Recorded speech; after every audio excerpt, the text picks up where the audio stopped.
Hello students, so first unit का आपका ये third chapter plant kingdom. Plant kingdom के अंदर बेसिकली हमें जितने भी डिविजन्स दिए हैं उनको इन डिटेल लेकर के जाना है। फर्दर हमें क्लासेस तो एंजियोस्पर्म की ही पढ़नी है और उन क्लासेस के आगे फैमिलीज भी हम इन डिटेल पढ़ते हैं चैप्टर नंबर 5 के अंदर।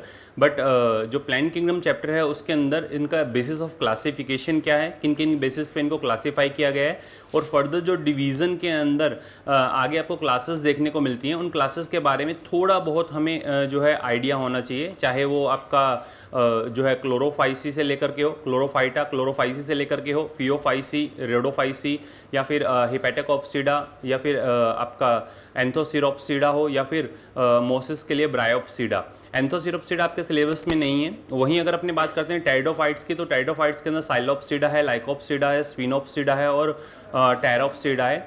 आफ्टर दैट ब्रायो, टाइडो और जिम्नोस्पर्म की अगर बात की जाए तो आपके सिलेबस में दो ही हैं, एक साइकैडोप्सिडा और एक कोनिफेरोफाइटा, मतलब कोनिफेरोप्सिडा आप ये बोल सकते हो। जो साइकैडोप्सिडा है उसमें साइकस आता है, कोनिफेरोप्सिडा के अंदर आपका पाइनस आता है।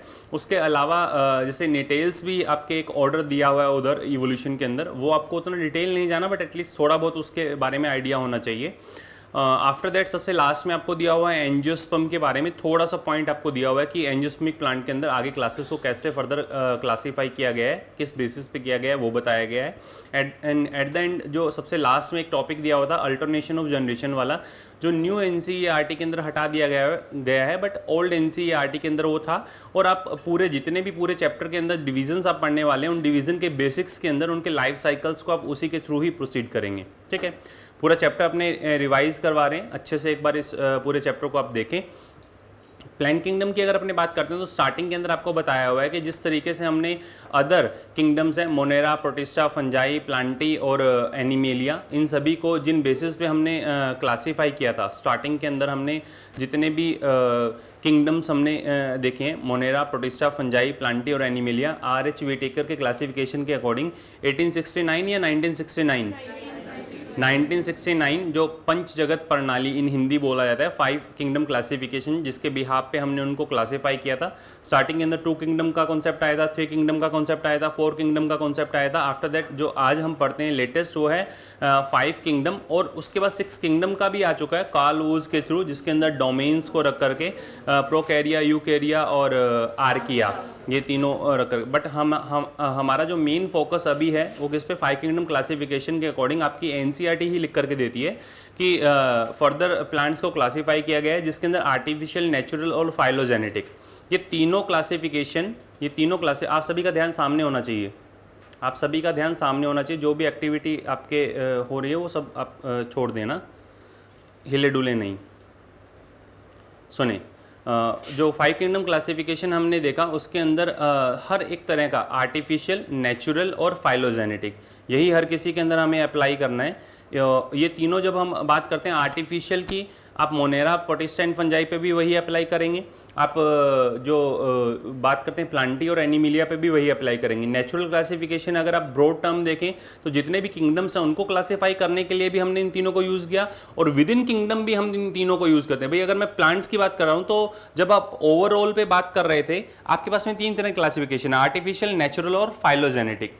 तो आर्टिफिशियल के बिहाफ पे आपने सभी किंगडम्स को एक दूसरे से कैसे क्लासीफाई किया, आपने नेचुरल क्लासिफिकेशन के अकॉर्डिंग कैसे क्लासीफाई किया, आपने फाइलोजेनेसिटी इंटररिलेशन कैसे डिफाइन किया। मोनेरा के अंदर विद इन मोनेरा आप बोलते हैं फोटोऑटोट्रॉफ, कीमोऑटोट्रॉफ, तो उनके अंदर तो फाइलोजेनेसिटी है ना। अगर मैं प्रोटिस्टा की बात कर रहा हूं तो डाइटम्स है, डाइनोफ्लेजिलेट है, यूग्लिनोइड्स है, तो उनके अंदर तो फाइलोजेनेसिटी है कि नहीं है।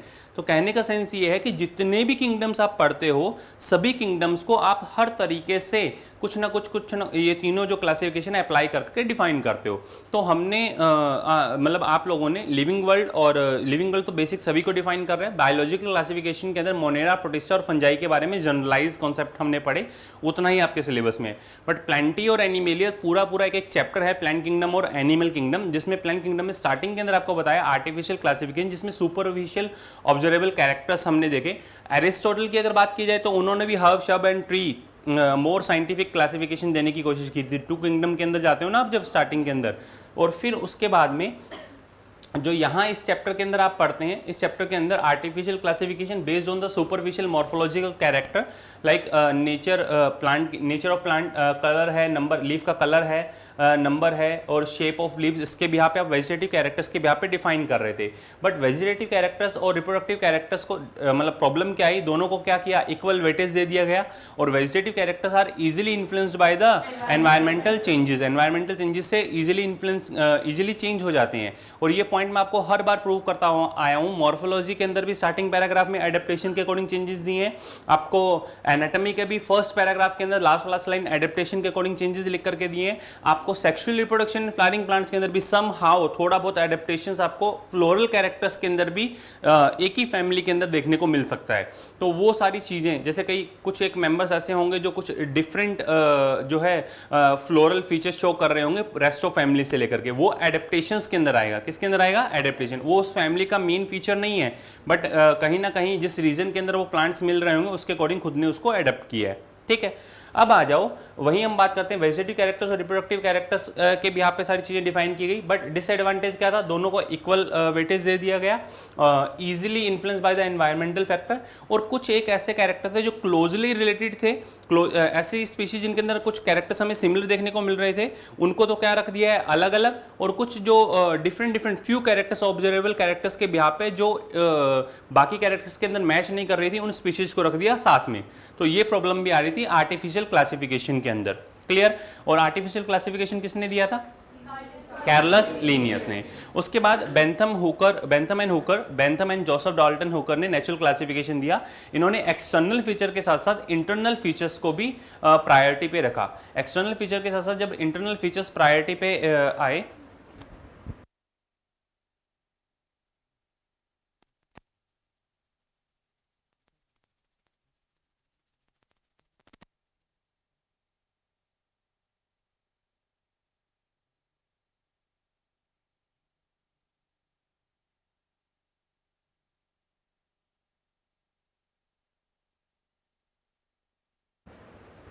नेचुरल क्लासिफिकेशन के अंदर सुने आप, जो आपको स्टार्टिंग के अंदर एक्सटर्नल फीचर्स देखने को मिल रहे हैं, उनके साथ साथ इंटरनल फीचर्स को इंक्लूड किया जाता है।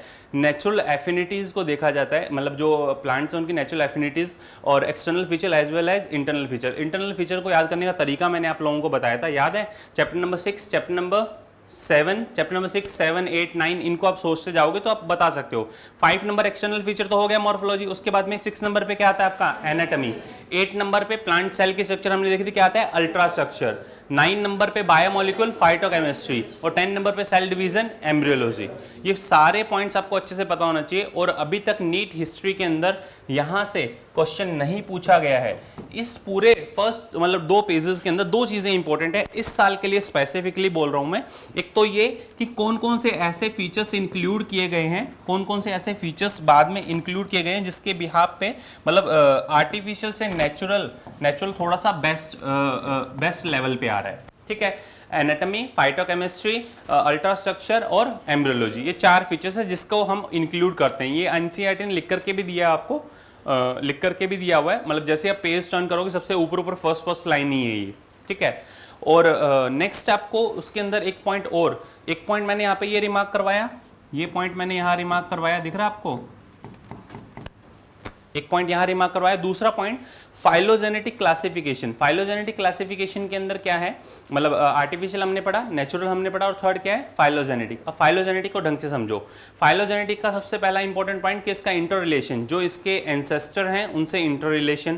भाई क्या होता है कि हम जब नेचुरल आर्टिफिशियल की बात करते हैं तो काफ़ी सारे ऐसे कैरेक्टर्स हैं, भाई नेचुरल और जो नेचुरल क्लासिफिकेशन है उसको अगर अपने देखें तो उनमें काफ़ी सारे ऐसे कैरेक्टर्स जिनमें 2 प्लांट आपस में सिमिलरिटीज रख रहे हैं, कुछ एक कैरेक्टर्स के अंदर डिफरेंसेस हैं, तो हम ये बोल सकते हैं कि ये उसका एंसेस्टर है। इस बिहाफ पे फाइलोजेनेटिक क्लासिफिकेशन आया था। यहां तक आप कैरेक्टर्स के बिहाफ पे बता रहे थे, बट उसमें आपने एक चीज इंट्रोड्यूस की। जैसे ही आपने इवोल्यूशनरी रिलेशनशिप इंट्रोड्यूस किया, आपने इंट्रोड्यूस कर दिया एक टैक्सोनॉमी को सिस्टमैटिक्स में।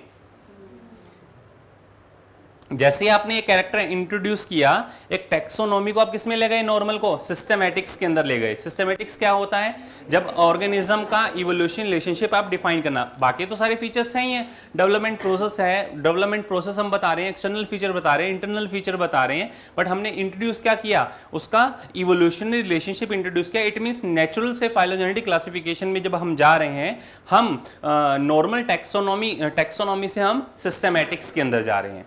क्लियर है, आपको दोनों पॉइंट ऑफ व्यू से इंटरलेट कर करके बता रहा हूं। अब आ जाओ, चलो ठीक है, हमने मान लिया कि इवोल्यूशनरी रिलेशनशिप है, इधर बेटा इधर, हमने मान लिया कि इवोल्यूशन रिलेशनशिप है और हम डिफाइन करना स्टार्ट किया, बट हमने कुछ ऐसे प्लांट मिले जिनके फॉसिल्स से अवेलेबल नहीं है। अगर फॉसिल्स अवेलेबल हो हमारे पास में तो हम इंटरलेशन निकाल लेंगे। कुछ प्लांट ऐसे हैं जिनके फॉसिल्स अवेलेबल हैं फिर भी हम उनको इंटरलेट नहीं कर पा रहे हैं, तो हमें और डीप कुछ ऐसे टूल्स यूज करने पड़ेंगे जिनके बिहाफ पे हम इनको क्लासिफाई कर पाएं। तो हमने टेक्सोनॉमी को और बेटर बनाने के लिए कुछ टूल्स यूज करना स्टार्ट किए। वो टूल्स इनके जो कैरेक्टर्स हैं, मतलब इनको जब एक्सप्लेन करते हैं तो और बेटर एक्सप्लेन करना स्टार्ट किया, जिनके अंदर आता है हमारा न्यूमेरिकल टेक्सोनॉमी, साइटोटेक्सोनॉमी, कीमोटेक्सोनॉमी, जितने भी ये आगे फर्दर और मतलब एक तरीके से हेल्पिंग टूल्स है जिसके थ्रू हम किसी ऑर्गेनिज्म, प्लांट, एनिमल को बहुत बेटर तरीके से क्लासिफाई कर पाएंगे, ये यूज किए जाने लगे और टेक्सोनॉमी को और बेटर साइड पे हम लेकर के जाने लगे। इनमें 3 है जो आपके सिलेबस में यहां से बहुत अच्छा मैच द कॉलम बनता है, न्यूमेरिकल टेक्सोनॉमी, साइटोटेक्सोनॉमी और कीमोटेक्सोनॉमी। न्यूमेरिकल टेक्सोनॉमी के अंदर number and code are assign, और सबसे इंपॉर्टेंट चीज न्यूमेरिकल टेक्सोनॉमी में सभी कैरेक्टर्स को इक्वल वेटेज दिया है। ऐसा नहीं है कि ये तो फ्लावर के अंदर 3 ही एंथर है, मतलब 3 ही स्टेमन देखने को मिल रहे हैं तो इसको नंबर नहीं दें या कुछ। सभी कैरेक्टर्स जो दिख रहा है उसको ढंग से एक एक नंबर असाइन कर दिया, 3 को अलग, 4 को अलग, 5 को अलग, ऐसे नंबर असाइन किए हुए सभी को। किसी के अंदर लीफ अल्टरनेट है, किसी के अंदर लीफ वर्ल टाइप से, किसी के अंदर लीफ कैसे, हर एक कैरेक्टर को एक नंबर असाइन किया है। तो सभी कैरेक्टर्स को इक्वल वेटेज दे करके न्यूमेरिकल टेक्सोनॉमी के अकॉर्डिंग हम कोड एंड नंबर असाइन करते हैं और प्रीवियसली रिपोर्टेड डेटा से उसको मैच करते हैं। सेकंड साइटोटेक्सोनॉमी एंड इंपॉर्टेंट, इसी को ही आप कैरियर टेक्सोनॉमी के थ्रू डिफाइन कर सकते हैं। साइटोटेक्सोनॉमी के अंदर स्पेसिफिकली क्रोमोसोम जो है उनका शेप है, नंबर है, स्ट्रक्चर, बिहेवियर, उनकी स्टडी आप करते हैं, उसके बिहाफ पे आप डिफाइन कर सकते हैं। जैसे अगर किसी 2 प्लांट को की आप स्टडी कर रहे हो, जैसे मेंडल ने जब स्टडी किया था, फैक्टर्स बोला था, तो उन्होंने 4 अलग अलग क्रोमोसोम की स्टडी की थी। अब कुछ एक क्रोमोसोम जिनके अंदर हम डिटेल के अंदर तो गए नहीं, पर हमें पता लगना स्टार्ट हुआ कि जो जितने भी कैरेक्टर्स हमें देखने को मिल रहे हैं वो सेम क्रोमोसोम पे भी हैं और कुछ अलग अलग क्रोमोसोम पे भी है। तो हर एक तरीके से उनको क्लासिफाई किया जा सकता है और डिटेल क्रोमोसोमल लेवल तक आप जा सकते हो, जिसको साइटोटेक्सोनॉमी के अंदर रखते हैं। और थर्ड क्या है हमारा, कीमोटेक्सोनॉमी। और आज के टाइम में सबसे इंपॉर्टेंट, आज के टाइम में सबसे इंपॉर्टेंट और सबसे वास्ट एरिया है ये, जिसका कोई अंत नहीं है अभी तक। आप ये नहीं बोल सकते कि इस प्लांट के अंदर इस सेल को मैंने एक्सट्रैक्ट किया और इसमें 50 तरह के ही प्रोटीन है, 51 नंबर कोई प्रोटीन है ही नहीं। आपको पता नहीं है उसके अंदर नोवल प्रोटीन और भी हैं, उसके अंदर इतना मटेरियल, एक सेल के अंदर इतना मटेरियल है कि पूरा जीवन लग जाए तब भी जाकर के उसके सारे प्रोटीन्स को आप सॉर्ट आउट नहीं कर सकते। आज देखो कितने साल हो गए हैं ह्यूमन बीइंग की सेल के अंदर सारे प्रोटीन, हमें इतना पता है कि प्रोटीन्स हैं, पर कब कौन सा कन्फर्मेशन चेंज होकर के बन जाए हमें ये नहीं पता है। समझ में आई बात? तो हर एक चीज़ को डिकोड कर पाना बहुत मुश्किल होता है, आप नहीं बता सकते जो छोटे मोटे चेंजेस हो रहे हैं उनके बिहाफ पे। 3 चीज़ें बताई आपके दिमाग में, सीधे बैठो बिल्कुल, आपके दिमाग में एक चीज़ फिक्स हो जानी चाहिए। Artificial classification given by Carolus Linnaeus, natural classification Bentham, Hooker and Dalton, and phylogenetic classification Eichler, Engler और प्रंटल। इचलर और प्रंटल का नाम आता है, इचलर, एंगलर और प्रंटल तीनों ने मिलकर के इसको दिया था। अब ये पैराग्राफ एनसीईआरटी का रीड करवाना चाहूंगा, इंपॉर्टेंट है, सिर्फ और सिर्फ ये फाइलोजेनेटिक क्लासिफिकेशन वाला, सिर्फ ये पैराग्राफ इधर देखो, क्योंकि कुछ एक पैराग्राफ मैंने इसमें रखे हैं आप लोगों के लिए, क्योंकि प्लांट किंगडम के अंदर एनसीईआरटी की लिखी हुई थ्योरी बहुत इंपॉर्टेंट है, ये ध्यान रखना। At present, phylogenetic classification system based on the evolutionary relationship between the various organism are acceptable. आज के टाइम में acceptable है. This is assume that organism belonging to the same taxa have a common ancestor. एक taxa से अगर कोई belong कर रहा है तो कॉमन एंसेस्टर आपको देखने को मिलेंगे कहीं ना कहीं, ठीक है। जैसे अब मैं बोल रहा हूँ organism belonging to the same taxa, तो सेम टैक्सा से अगर बिलोंग कर रहे हैं तो कोई ना कोई कॉमन एंसेस्टर होगा। अगर मैं बोल रहा हूँ कि जो algae fungi sorry algae, bryophyta, pteridophyta, gymnosperm, angiosperm, ये सभी जो आपको एक टेक्सा पे अलग अलग टेक्सोन देखने को मिल रहे हैं, इनमें अगर कोई सिमिलैरिटी है, ये सभी सभी ग्रीन है, फोटोसिंथेटिक है, तो मतलब इनका एंसेस्टर प्लांटी के ये मेंबर होंगे, कोई ना कोई एक कॉमन एंसेस्टर इनका होगा। समझ में आई बात? We now use information from many other sources to help the resolve difficulty in the classification। भाई एल्गी एल्गी है और ब्रायोफाइट ब्रायोफाइट है, इन दोनों को आपस में एक दूसरे से क्लासीफाई करने के लिए और एक्स्ट्रा टूल्स यूज करने पड़ेंगे, और एक्स्ट्रा चीजें यूज करनी पड़ेंगी। तो उसके लिए फिर हमने क्या किया, मतलब एक्स्ट्रा टूल यूज करना स्टार्ट किए। These becomes more important when there is no supporting fossils evidences are present. कोई सपोर्टिंग एविडेंसेस आपके पास में होते तो आप कर लेते, और होने के बावजूद भी कुछ ऐसे होते हैं कि हम उसको डिकोड नहीं कर पाते, तो आपको किस लेवल तक जाना पड़ता है, न्यूमेरिकल टेक्सोनोमी, साइटोटेक्सोनोमी और कीमोटेक्सोनोमी। सारे पॉइंट्स यहाँ पे इन तीनों के बारे में बता चुका हूँ मैं ऑलरेडी, ठीक है। तो ये पॉइंट क्लियर हो। अब इसके बाद आपकी एनसीईआरटी ने काफ़ी कुछ वास्ट आपको दिया हुआ है। सबसे पहले मैं बात करूंगा, सबसे पहले और सबसे इंपॉर्टेंट मैं बात करूंगा इन सभी के लाइफ साइकिल की, इन सभी के लाइफ साइकिल की। आपके पास में किंगडम क्या है, किंगडम का नेम क्या है बेटा, किंगडम का नेम क्या है, और प्लांटी के अंदर डिवीजन कौन कौन से आते हैं, थैलोफाइटा, ब्रायोफाइटा, टेरिडोफाइटा, जिम्नोस्पर्म और एंजियोस्पर्म, ठीक है। इनकी मेन प्लांट बॉडी टेरिडोफाइट, जो स्टार्टिंग के अंदर थैलोफाइटा है, थैलोफाइटा की main plant body haploid, bryophyta की main plant body haploid, pteridophyta की डिप्लॉइड, जिम्नो और एंजियो की डिप्लॉइड। इसको अपने क्या बोलते हैं, gametophyte, gametophyte, sporophyte, sporophyte and sporophyte, ठीक है। सबसे इंपॉर्टेंट चीज एनसीईआरटी का ये जो डायग्राम आपको सामने लिख करके दिया हुआ है, इससे एनसीईआरटी के 5 के 5 पूरे डिवीजन का आप लाइफ साइकिल आपके टिप्स पे होगा, कौन सा डिपेंडेंट है, कौन सा इंडिपेंडेंट है, स्पोरोफाइट डिपेंडेंट होता है, गैमेटोफाइट इंडिपेंडेंट होता है, कौन सा ज्यादा बेटर मतलब डेवलप्ड है, सारे पॉइंट्स क्लियर हो जाएंगे। मतलब ये बोल रहा हूं कि कोर कॉन्सेप्चुअल चीज आपको इससे क्लियर होगी, और आंसर भी आप पेपर में इसी से करके आ सकते हो। पेपर के अंदर आपको चैप्टर के अंदर घुसने की जरूरत नहीं है, अगर गैमेटोफाइट स्पोरोफाइट के अंदर आपको घुमा रहा है तो। सबसे इंपॉर्टेंट चीज इधर, सबसे पहला इधर थैलोफाइटा, ब्रायोफाइटा, टेरिडो, जिम्नो, एंजियो। थैलो के अंदर क्या है, एन टाइप, ये भी कैसा है, एन टाइप। इसका जो 2n मतलब स्पोरोफाइट होता है, sporophyte is dependent on gametophyte. Why? Because of इसका जो स्पोरोफाइट होता है वो कैसा होता है, सिंगल सेल। इसका स्पोरोफाइट कैसा होता है, सिंगल सेल।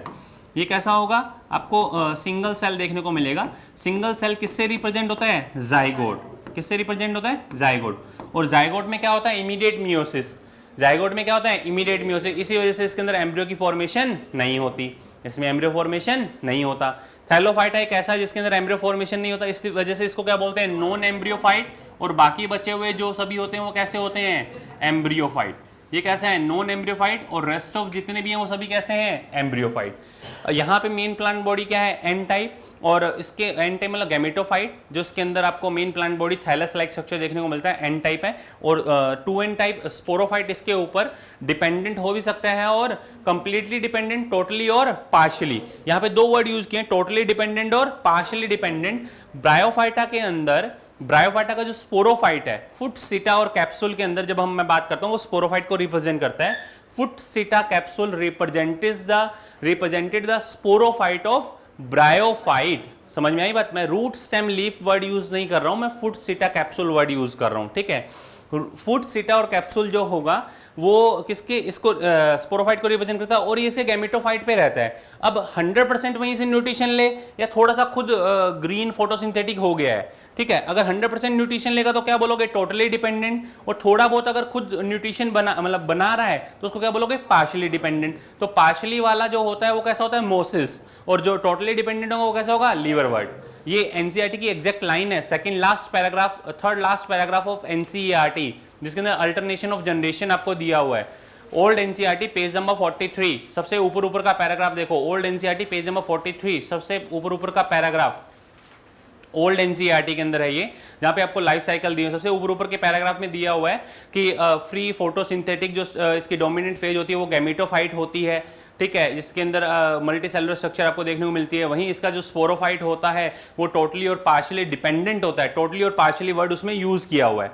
उसका जो नेक्स्ट पैराग्राफ है वो लिखा हुआ है टेरिडोफाइट के रिस्पेक्ट में। उसमें लिखा हुआ है कि इसकी जो मेन प्लांट बॉडी होती है वो डिप्लॉयड होती है, green photosynthetic multi cellular and represented by the root stem leaf के थ्रू रिप्रेजेंटेड होती है। और इसका जो गैमेटोफाइट होता है, इसका गैमेटोफाइट ऑटोट्रोफिक और सैप्रोफिटिक, दो वर्ड लिखे हैं। क्या वर्ड लिखे हैं?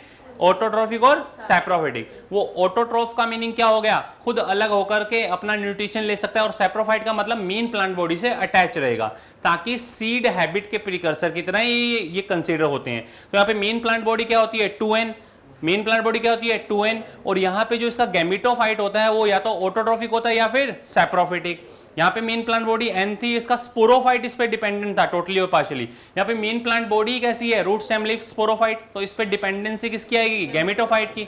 गैमेटोफाइट कैसा डिपेंडेंट है? या तो ऑटोट्रोफिक है या फिर सैप्रोफिटिक है। अब आप समझो इधर, autotrophic, gametophyte, autotrophic, autotrophic, autotrophic, autotrophic, saprophytic, dependent, dependent. Gametophyte dependent होता जा रहा है, दिख रहा है आपको?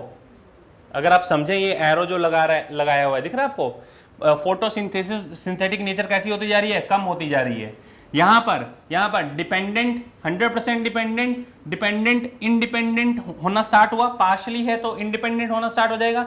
Independent, independent, independent, independent. Sporophyte independent होता जा रहा है। पहले स्पोरोफाइट कैसा था? डिपेंडेंट, कम फोटोसिंथेसिस कर रहा था, डिपेंडेंट था। अब कैसा है? फोटोसिंथेसिस कर ही नहीं रहा था, मतलब अब कैसा है? Free.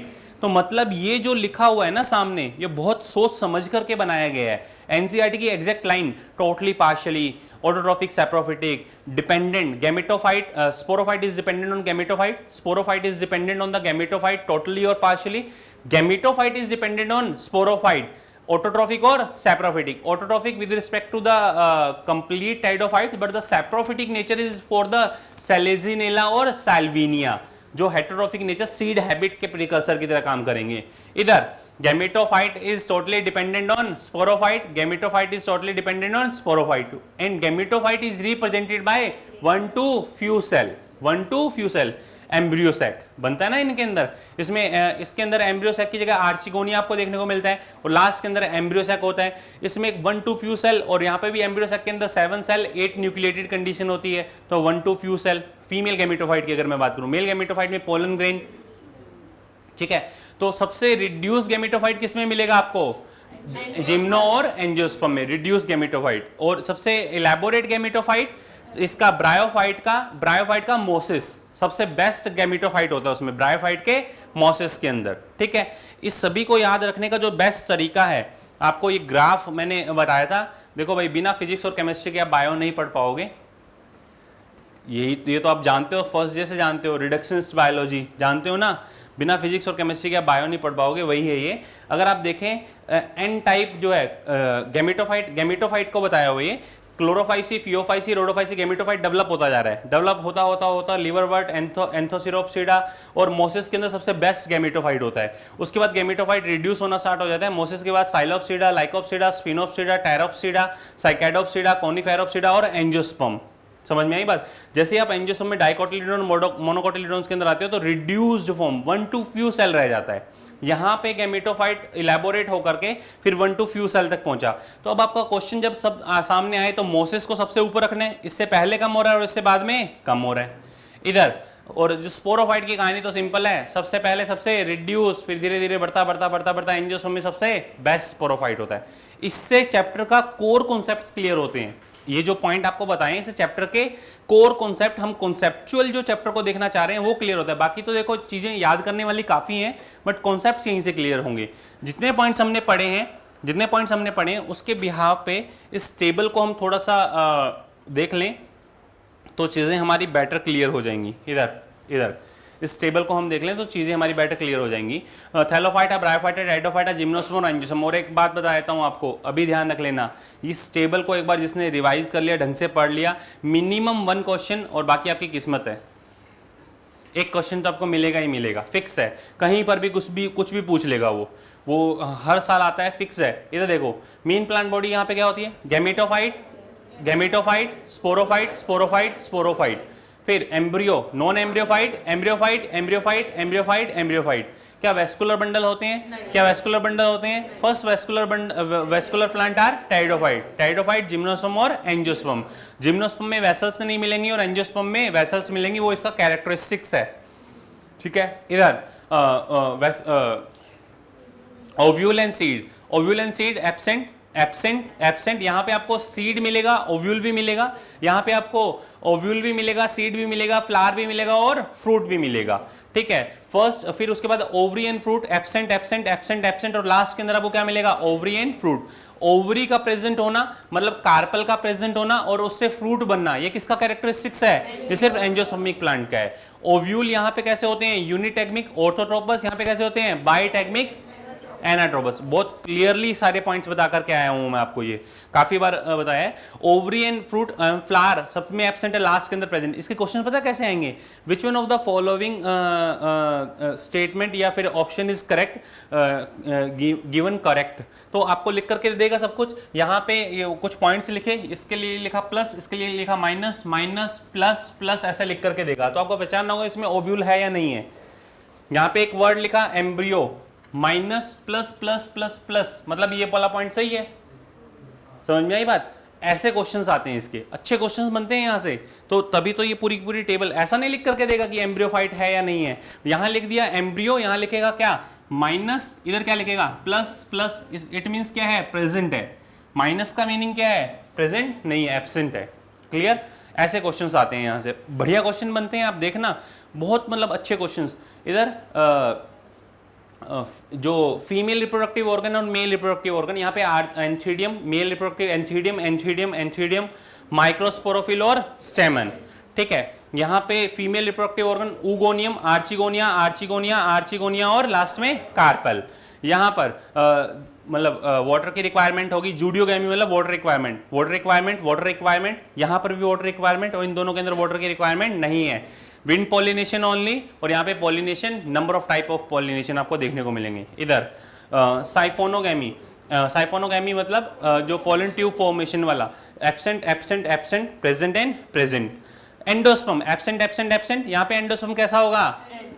N type, before fertilisation बनता है, यहाँ पे 3N आफ्टर फर्टिलाइजेशन बनता है। इस पूरे को डिकोड कर करके, और ये जो सारे हमने लाइफ साइकिल यहाँ पे देखे हैं, जिस स्टूडेंट ने ये लाइफ साइकिल और गैमेटोफाइट एंड स्पोरोफाइट आधी जंग तो यहीं जीत ली। मतलब कॉन्सेप्चुअली चैप्टर को हम जो है क्लोज कर चुके हैं, कॉन्सेप्ट्स यही है इस चैप्टर में।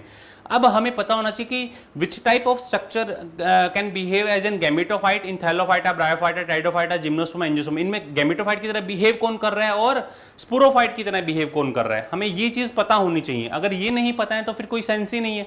ठीक है, तो अब हम जा रहे हैं इसके गैमेटोफाइट और स्पोरोफाइट की जो स्ट्रक्चर होती है वो है कौन कौन सी, ये हमने अच्छे से देख लिया। ये सारे पॉइंट्स हम क्लियर कर चुके हैं। अब पहले मैं जा रहा हूं आपको इसकी गैमेटोफाइट और स्पोरोफाइट को बताने जा रहा हूं। ठीक है, अब आ जाओ गैमेटोफाइट एंड स्पोरोफाइट को बताने के लिए। सबसे पहले जब हम थैलोफाइटा और ब्रायोफाइटा पे बिल्कुल क्लियरली डिटेल के अंदर बता रहा हूं आप लोगों को, ताकि इस चैप्टर को दोबारा आपको अब रेस्ट ऑफ टाइम के अंदर देखना नहीं पड़े। Thallus like structure, n type, gametophyte, main plant body gametophyte, ये क्या है? थैलोफाइटा, ये क्या है? ब्रायोफाइटा। जैसे ही हम टाइडोफाइटा के अंदर आते हैं तो टाइडोफाइटा के अंदर 95% टाइडोफाइट्स के अंदर एक ही तरह की लीफ मिलती है। होमोस्पोरस मतलब एक ही तरह की 95 के अंदर आपको मतलब इसका मेन प्लांट बॉडी कैसा होगा? 2N रूट स्टेम लीफ मिलेगा। लीफ के अंदर दो तरह की लीफ, एक वो लीफ जो 95% सिमिलर काइंड ऑफ लीफ मिलती हैं, और कुछ प्लांट ऐसे जिनके अंदर 5% लीफ जो होती है वो डिफरेंट होती है। भाई लीफ मिला आपको, लीफ में दो तरह की लीफ है। एक वो लीफ जिसमें स्पोरेंजिया प्रेजेंट होते हैं उनको बोलते हैं स्पोरोफिल, एक वो लीफ जिनमें स्पोरेंजिया प्रेजेंट नहीं होते उनको बोलते हैं ट्रोफोफिल्स, नॉर्मल फोटोसिंथेटिक। इसके अंदर ये पूरी जो आपको लीफ देखने को मिली, इसमें ऊपर का पार्ट मैंने कैसा बनाया? स्पोरोफिल, और नीचे का पार्ट कैसा बनाया? जो जनरल आपको फोटोसिंथेटिक देखने को मिलता है। इसमें तो पूरा ही कैसा होता है? फोटोसिंथेटिक होता है। ठीक है, अब आ जाओ, लीफ छोटी है या लीफ बड़ी है, उसके बिहाफ पे दो अलग कैटेगराइजेशन है, माइक्रोफिलस, माइक्रोफिलस में सेलेजिनीला और मैक्रोफिलस के अंदर फर्न। लीफ का छोटा बड़ा होना ये अलग चीज है, नॉर्मल लीफ बताया। लीफ के ऊपर स्पोरेंजिया का प्रेजेंट होना, उस लीफ को क्या बोलोगे आप? स्पोरोफिल। अगर एक ही तरह के मतलब स्पोरेंजिया मिलेंगे तो homosporous condition and sporophyll 95% pteridophytes में यही होता है। और कुछ एक टेरिडोफाइट्स ऐसे हैं जिनमें स्पोरोफिल दो अलग अलग तरह की मिलती हैं, छोटे जिनके अंदर माइक्रोस्पोरोफिल और मेगास्पोरोफिल। जिनमें माइक्रोस्पोर की फॉर्मेशन माइक्रोस्पोरेंजिया प्रेजेंट होंगे उनको माइक्रोस्पोरोफिल बोलोगे, और जिनमें मेगास्पोरेंजिया प्रेजेंट होंगे उनके मेगास्पोरोफिल बोलोगे। बट ओनली कितना 4 to 5% pteridophytes are shown heterosporous condition due to the presence of different kind of sporophyll, microsporophyll and megasporophyll. ठीक है, 95% majority of the pteridophytes are homosporous in nature, homosporous in nature, ये पढ़ते हो आप, ठीक है। फिर इसके बाद में pteridophyte से जब हम जिम्नोस्पर्म में आते हैं तो जिम्नो में तो वही अब तो है ही हेटेरो। जिम्नो के अंदर मेगास्पोरोफिल माइक्रोस्पोरोफिल अगर बंच बन जाएंगे तो आप इनको कोन, स्ट्रोबिलस, लैक्स ये वर्ड यूज करना स्टार्ट कर दोगे। वो डिपेंड करता है प्लांट टू प्लांट। जैसे साइकस के अंदर आप मेगास्पोरोफिल और कोन वर्ड यूज करते हो, male cone and megasporophyll. Exact NCERT की लाइन है, इन cycas male cone and megasporophyll present on the different tree, ऐसा कर करके आपको दिया हुआ लाइन एनसीईआरटी के अंदर, ठीक है।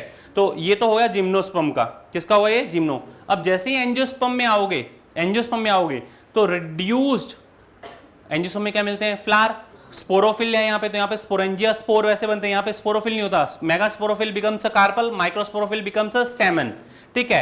And flower is a condense modified shoot. जैसे ये कंडेंस होगा किसकी फॉर्मेशन करेगा, फ्लावर की। ये कैसा दिख रहा है, ऐसा दिख रहा है आपको, मेगास्पोरोफिल ये रहा, माइक्रोस्पोरोफिल ये रहा, अदर फ्लोरल अपेंडिसेस भी आसपास की जो इसकी जो लीव्स हैं उन्हीं से मॉडिफाइड होंगे, इकट्ठे हुए क्या बना दिया, फ्लावर। अब आपको ये चीज अगर पता है, इवोल्यूशन पॉइंट ऑफ व्यू से ये चीज पता है, तो you know very well about the gametophyte of Thallophyta, gametophyte of bryophyta, sporophyte of pteridophyta, sporophyte of gymnosperm and sporophyte of angiosperm.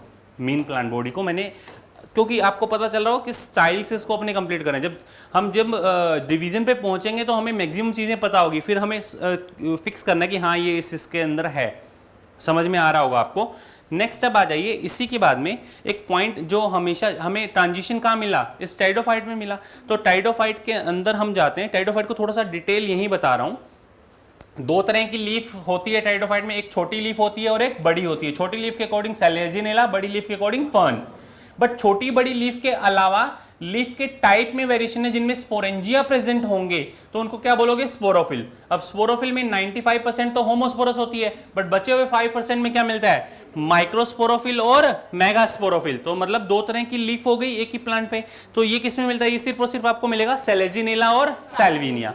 ऐसे प्लांट जो होमोस्पोरस कंडीशन वाले होते हैं उनमें तो बनता है prothallus. Majority of pteridophytes are homosporous, जिसमें स्पोर जर्मिनेट होकर प्रोथैलस बनाता है, और थैलस के अंदर ही आर्चिगोनिया और एंथीडिया से एंथीरोजोइड्स और एग सेल बनती है। ये तो मेजॉरिटी होगी। बचे हुए के अंदर क्या आता है आपका, सिर्फ 5% के अंदर सेलेजिनेला और सैल्विनिया, ठीक है।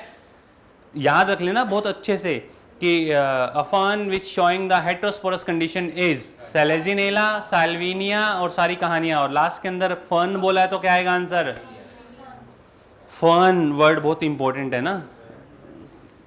फर्न वर्ड इंपॉर्टेंट है, पता है ना। एसेशन रीजन स्टेटमेंट वाले कुछ क्वेश्चंस होते हैं जिनके अंदर हम फर्न नहीं देखते हैं लिखा हुआ और क्वेश्चन को गलत करते हैं। अभी latest last to last paper जो एक हुआ था उसके अंदर फर्न वर्ड पे ही वो सभी घूम गए थे, सिट्टी पिट्टी गुल थी। तो ध्यान रखना, आपको हेट्रोस्पोरस पूछे सेलेजिनेला साल्विनिया, हेट्रोस्पोरस ऐसा हेट्रोस्पोरस जो मतलब टेरोप्सिडा का मेंबर नहीं है, ऐसा हेट्रोस्पोरस प्लांट जो टेरोप्सिडा का मेंबर नहीं है सेलेजिनेला, ऐसा हेट्रोस्पोरस प्लांट जो फर्न है साल्विनिया। तो ध्यान, एक्वेटिक फर्न साल्विनिया। साल्विनिया का डायग्राम बना करके दिया है, एक क्वेश्चन दिया था डायग्राम बना करके, वो क्वेश्चन भी काफी सारे स्टूडेंट्स ने गलत किया था। एक क्वेश्चन डायग्राम बेस्ड दिया गया था जिसमें साल्विनिया का डायग्राम दिया था एक्वेटिक फर्न का। सर हमें तो फर्न एनसीईआरटी के डायग्राम याद नहीं है, एनसीईआरटी के अंदर डायग्राम दिया हुआ है, देखो आप एक्वेटिक फर्न। अब आ जाओ नेक्स्ट, इधर ये पॉइंट क्लियर हुआ बेटा।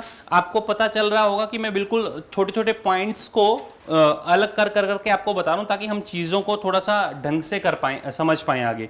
अब आ जाओ, इसके बाद फाइनली हम पहुंच गए हैं इसके स्पोरोफाइट और गैमेटोफाइट को समझने के लिए। इधर इधर इधर first cell of the sporophyte, first cell of the sporophyte is zygote.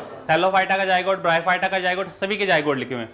First cell of gametophyte spore, यहाँ पे क्या लिखा हुआ है, spore spore spore spore spore. First cell of gametophyte is spore, first cell of sporophyte is zygote. दो question तो ये बनते हैं, first cell. Last cell of gametophyte gametes fuse होंगे बाद में।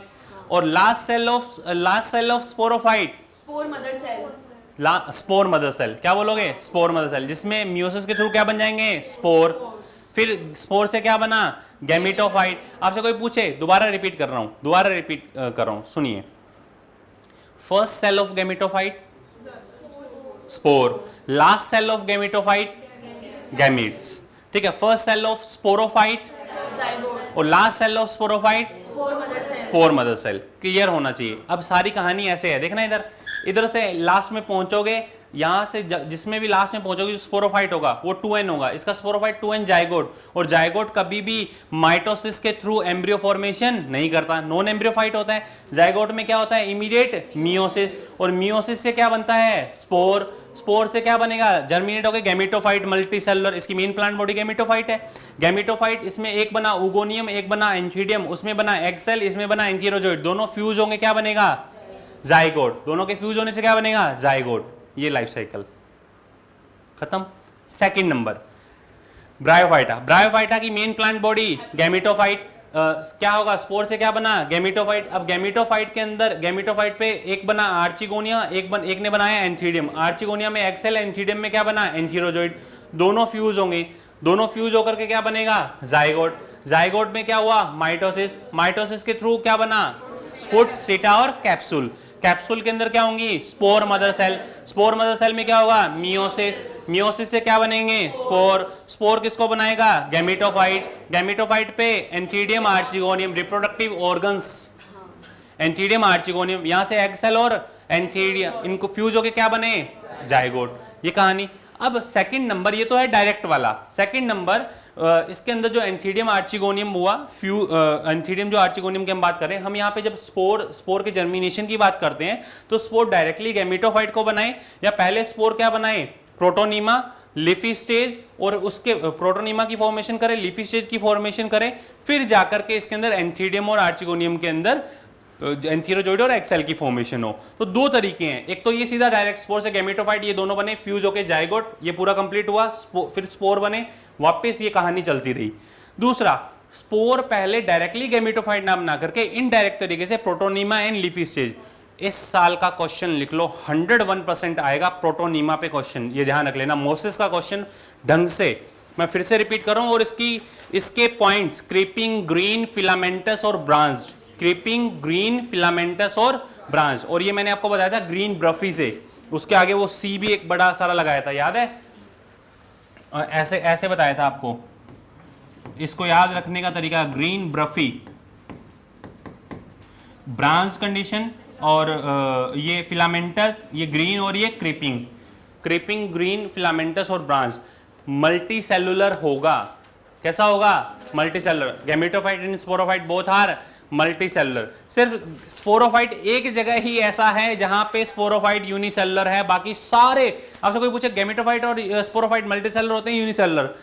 पूरे जगत में जितने भी गैमेटोफाइट हैं, पूरे जगत में जितने भी स्पोरोफाइट हैं, all are multicellular except the sporophyte of Thallophyta. इसका स्पोरोफाइट एक सेल होता है बस, बाकी सभी कैसे हैं, चाहे इसके गैमेटोफाइट जो होंगे वो फ्यू सेल होंगे, 7 सेल तो हैं एम्ब्रियोसेक में, मल्टी सेलुलर तो हो गया।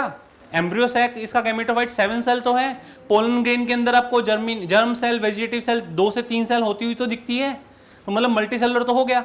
तो वही कहानी है कि इस नेचर में बस सिर्फ एक ऐसा स्पोरोफाइट है बेचारा, किसका, थैलोफाइटा का, जो जाइगोट एक सिंगल सेल होता है। उसके अलावा कितने भी गैमेटोफाइट हो, कितने भी स्पोरोफाइट हो, ऑल आर मल्टी सेलुलर। याद रखने का सबसे बेस्ट तरीका है, क्योंकि स्टूडेंट कंफ्यूज होता है मल्टी सेलुलर यूनिसेलुलर के अंदर। एक ही है यूनिसेलुलर सिर्फ, कौन, थैलोफाइटा का स्पोरोफाइट, और वो भी उस सेल का नाम क्या हो जाएगा, जाइगोट।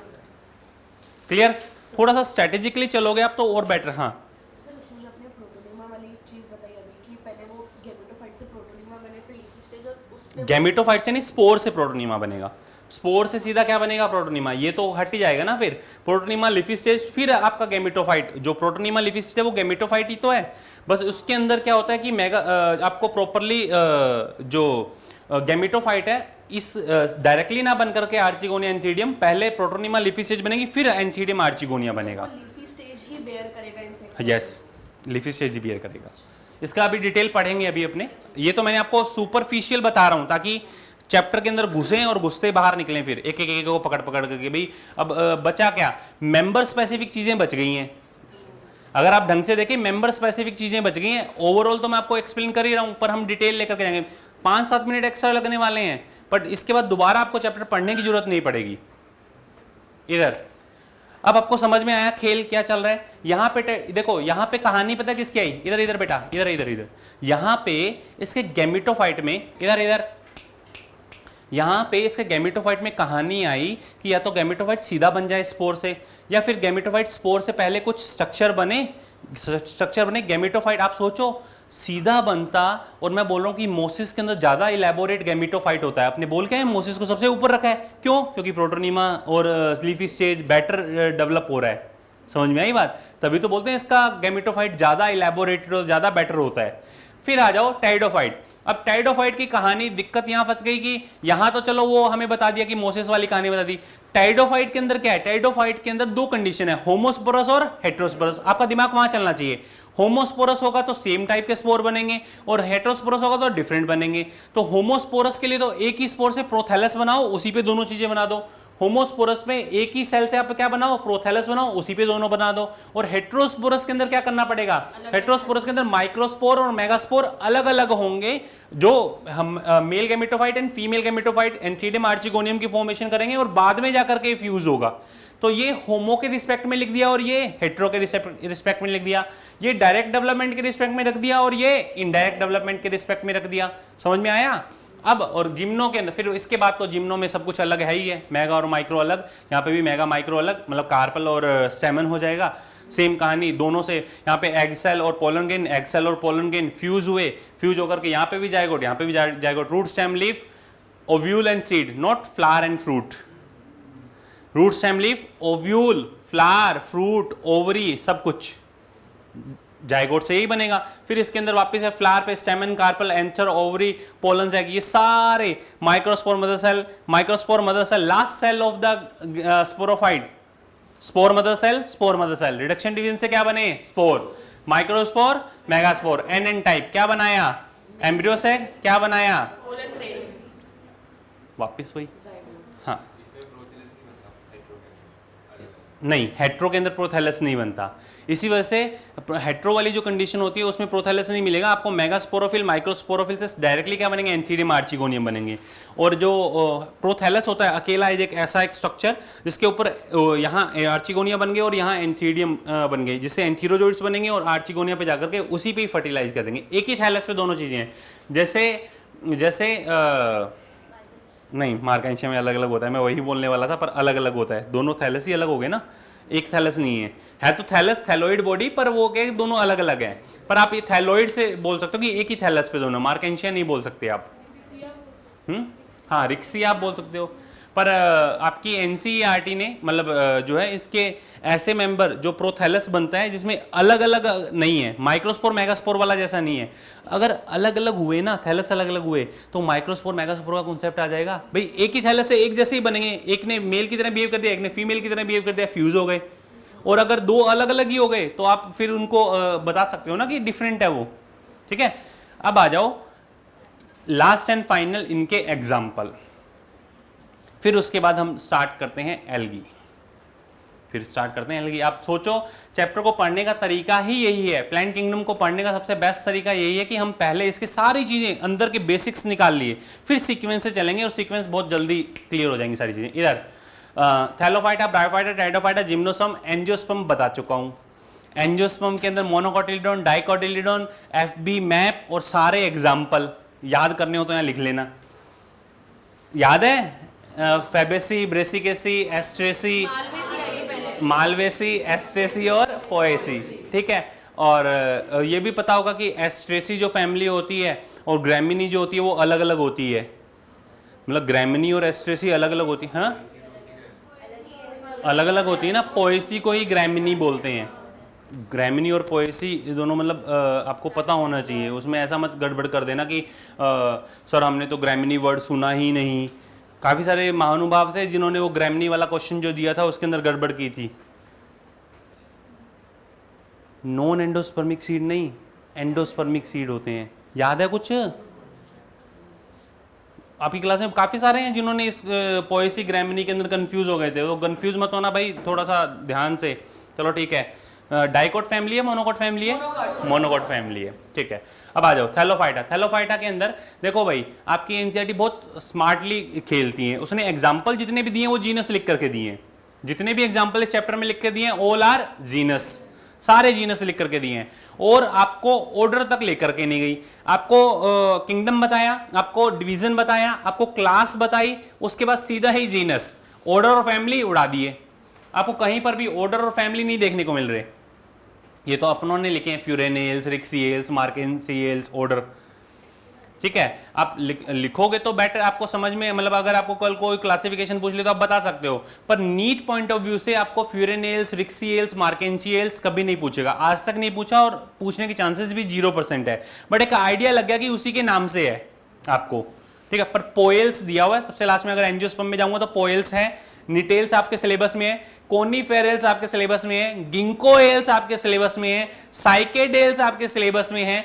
ये सिलेबस में है इस वजह से मैंने ये भी लिख दिए, अदरवाइज नहीं लिखता। ये तो है ना 12th एनसीईआरटी 7.9 फिगर, अगर याद हो ओल्ड 12th एनसीईआरटी के 7.9 फिगर के अंदर साइकेडेल्स, निटेल्स, कोनीफेरल्स लिख करके दिया हुआ वहां पर, वो जो चार्ट बना हुआ है ना इवोल्यूशनरी वाला, chlorophyte ancestor, tracheophyte, Rhynia, psilophyton, Rhynia type, फिर वो सीड जिम्नोस्पोर निकाले हुए हैं वो ढंग से, तो उस बिहाफ पे मैंने इसको यहाँ पे लिख दिया, गिंकोएल्स वगैरह वहाँ पे दिया है, निटेल्स भी दिया है, ठीक है। अब आ जाओ आगे, अब थोड़ा सा फोकस होकर के पढ़ोगे ना, वरना तो छोड़ देते कि चलो ठीक है ऐसे जाने दो। Chlorophyta, Chlorophyceae, Plantae, Thallophyta, Thallophyta के अंदर क्लोरोफाइसी, फियोफाइसी, रोडोफाइसी और जेंथोफाइसी। जेंथोफाइसी नहीं पढ़ना, क्लोरोफाइसी। क्लोरोफाइसी के अंदर Chlamydomonas, Chlorella, Ulothrix, Spirogyra, Volvox, Chara और उडोराइना। फियोफाइसी के अंदर Fucus, Dictyota, Sargassum, Ectocarpus, Laminaria and kelp. Rhodophyceae में Polysiphonia, Porphyra, Gelidium and Gracilaria. पोरोग्राम जेली से याद करवाया था, ये याद है, ये सेल्फी से याद करवाया था। ये देखो आपको खुद को एग्जाम्पल्स तो याद करने पड़ेंगे, बट एटलीस्ट थोड़ा सा आइडिया अगर लग जाता है। वैसे अगर आप इनके लाइफ साइकिल वगैरह थोड़ा डिटेल में जाते हो ना, तो तब तक एग्जाम्पल याद हो जाते हैं। स्पायरोगायरा और यूलोथ्रिक कैसे हैं? फिलामेंटस। स्पायरोगायरा और यूलोथ्रिक कैसे हैं? फिलामेंटस। उसके अलावा फिलामेंटस और कौन सा है?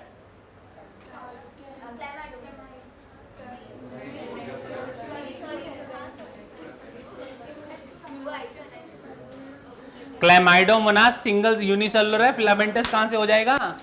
यूनिसेलुलर फिलामेंटस कब से होने लग गया? हाँ, एक्टोकार्पस। एक क्वेश्चन नहीं आया था क्या आप लोगों के? Which one of the following is, हाँ, which one of the following is filamentous algae, उसके अंदर आपको लिख करके दिया था। ये क्वेश्चन दिया है आपके पेपर के अंदर, थोड़ा ढंग से उसमें 4-5 लिख करके कौन कौन सा फिलामेंटस है, कौन सा उसमें एक्टोकार्पस फिलामेंटस आप जाकर के देखो। फियोफाइसी के सेकंड प्रोफ्यूजली फ्यूज होते हैं वो, और फिलामेंटस आपको एक्टोकार्पस देखने को मिलता है। कैल्प लिखा हुआ है उसके बारे में, तो लिखा है प्रोफ्यूजली फ्यू, मतलब बहुत अच्छे खासे एरिया के अंदर देखने को मिलेंगे। फियोफाइसी की 3rd लाइन के अंदर लिखा हुआ मिल जाएगा फिलामेंटस एक्टोकार्पस वाला पॉइंट, यहाँ पे नहीं है, अभी बात करेंगे। इधर आ जाओ। ब्रायोफाइटा के अंदर हिपैटोकॉप्सिडा, ब्रायोप्सिडा, ये दोनों आपको पढ़ने। हिपैटोकॉप्सिडा लिवरवर्ट के अंदर मार्केंशियल, रिक्सियल्स, मार्केंशिया और रिक्सिया इंपॉर्टेंट है, दोनों ही एग्जांपल बहुत इंपॉर्टेंट है। पर इस बार जो क्वेश्चन आने वाला है, मैक्सिमम चांसेस मोसेस से क्वेश्चन आएगा। आपका गैमा कप पिछली बार पूछ चुका है, गैमा कप पूछ चुका है ना लेटेस्ट जो 25 के अंदर, ग्रीन मल्टीसेलुलर एसेक्सुअल बड। ब्रायोप्सिडा के अंदर मोसिस में फ्यूरेनेल्स, फ्यूरेनेसी, फ्यूनेरिया, पॉलीट्राइकम और स्फेग्नम। एक थोड़ी सी मतलब ये आप लोगों से छोटी सी एक रिक्वेस्ट है, एनसीईआरटी के डायग्राम जरूर देख लेना, देखने से पता लगना चाहिए स्फेग्नम कौन सा और फ्यूनेरिया कौन सा है।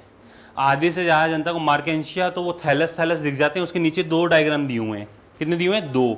एक के अंदर गैमेटोफाइट एंड स्पोरोफाइट लिखा हुआ है, फुट सीटा कैप्सूल वाला पॉइंट, और एक दूसरा आपको इधर बनाकर एक स्फेगनम दिया और एक फ्यूनेरिया दिया है, ठीक है। वो दोनों डायग्राम शक्ल से याद होने चाहिए। इसके लिए मैंने एक डायग्राम की ब्रांच वाला कंडीशन क्वेश्चन दिया था, ताकि क्योंकि वो तो पहले वाला तो याद हो जाता है, फर्स्ट वाला तो उसमें, दूसरे वाला जो स्फेगनम वाला है वो याद नहीं होता, स्फेगनम वाला डायग्राम जल्दी से याद नहीं होता, तो इस वजह से दिया गया था। अब देख लो आप, स्फेगनम और साल्विनिया दोनों में डिफरेंस है डायग्राम में, गड़बड़ मत कर देना। आप जाकर के देखो साल्विनिया का डायग्राम, स्फेगनम का डायग्राम और सेलेजिनिला, ये तीन डायग्राम कंफ्यूज करेंगे पेपर के अंदर। स्फेगनम, सेलेजिनिला और साल्विनिया, ये तीन डायग्राम कंफ्यूज करेंगे पेपर के अंदर, मैं साफ बोल रहा हूं पहले। दिख रहा है आपको ये तीन डायग्राम? और मतलब इन तीनों डायग्राम पे हमारा फोकस नहीं जाता, इक्विसिटम पे चला जाता है फोकस, फर्न पे फोकस चला जाता है अच्छा खासा, सेलेजिनिला भी थोड़ा बहुत समझ में आता है। दिक्कत कहां होती है? स्फेगनम और साल्विनिया के अंदर, गड़बड़ मत कर देना। हाँ एक्वेटिक है, बट पेपर के अंदर वो लिख करके नहीं आएगा एक्वेटिक है क्या है, पेपर के अंदर तो ये भी थोड़ी लिख के आएगा क्लेमाइडोमोनास फिलामेंटस है। क्लेमाइडोमोनास कैसा होता है? यूनिसेलुलर होता है ना, ठीक है। इधर आ जाओ।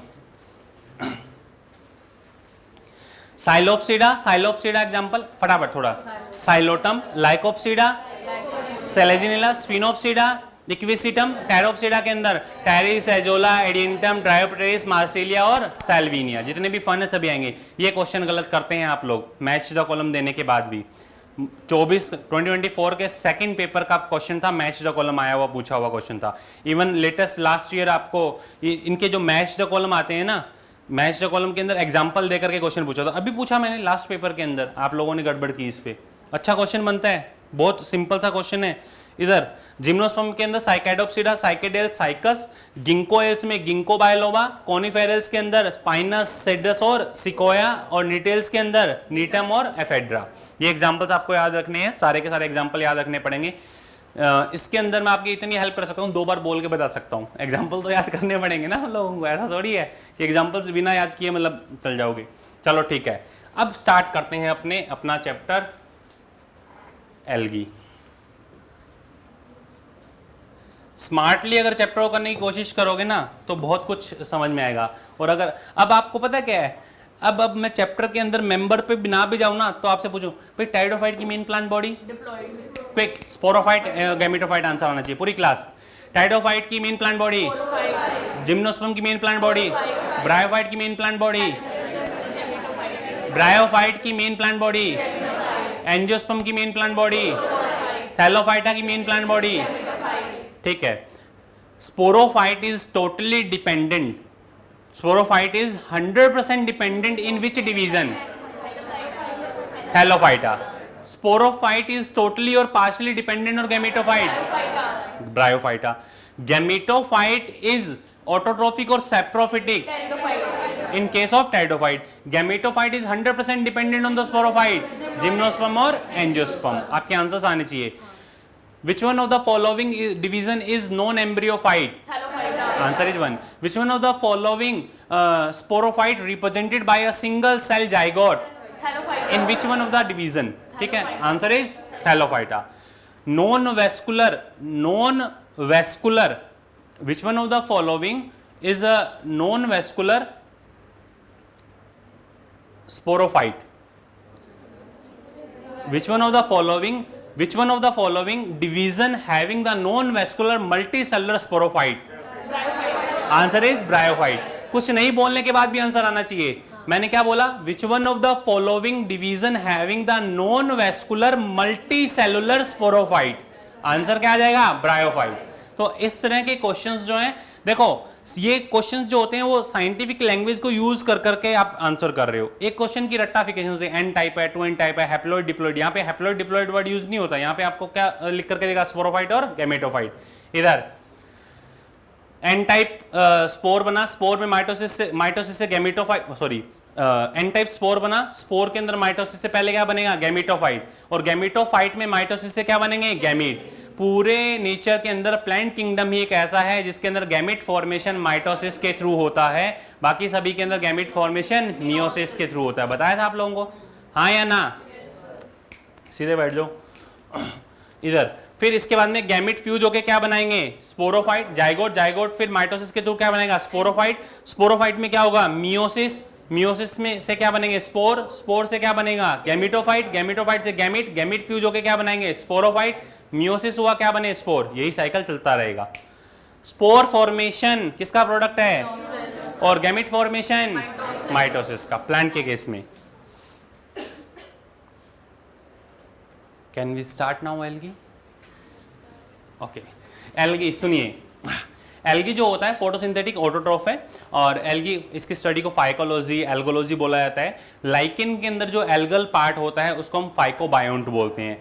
Phycomycetes algal fungi word use करते हो आप, आपने अगर ये वर्ड सुना हो, फाइकोमाइसिटीज एल्गल फंजाई को बोला जाता है, फाइकोबायोन्ट एल्गल पार्ट इन लाइकेन बोला जाता है, याद है ना। फिर उसके बाद में फाइकोलॉजी, एल्गोलॉजी जनरल वर्ड, ठीक है।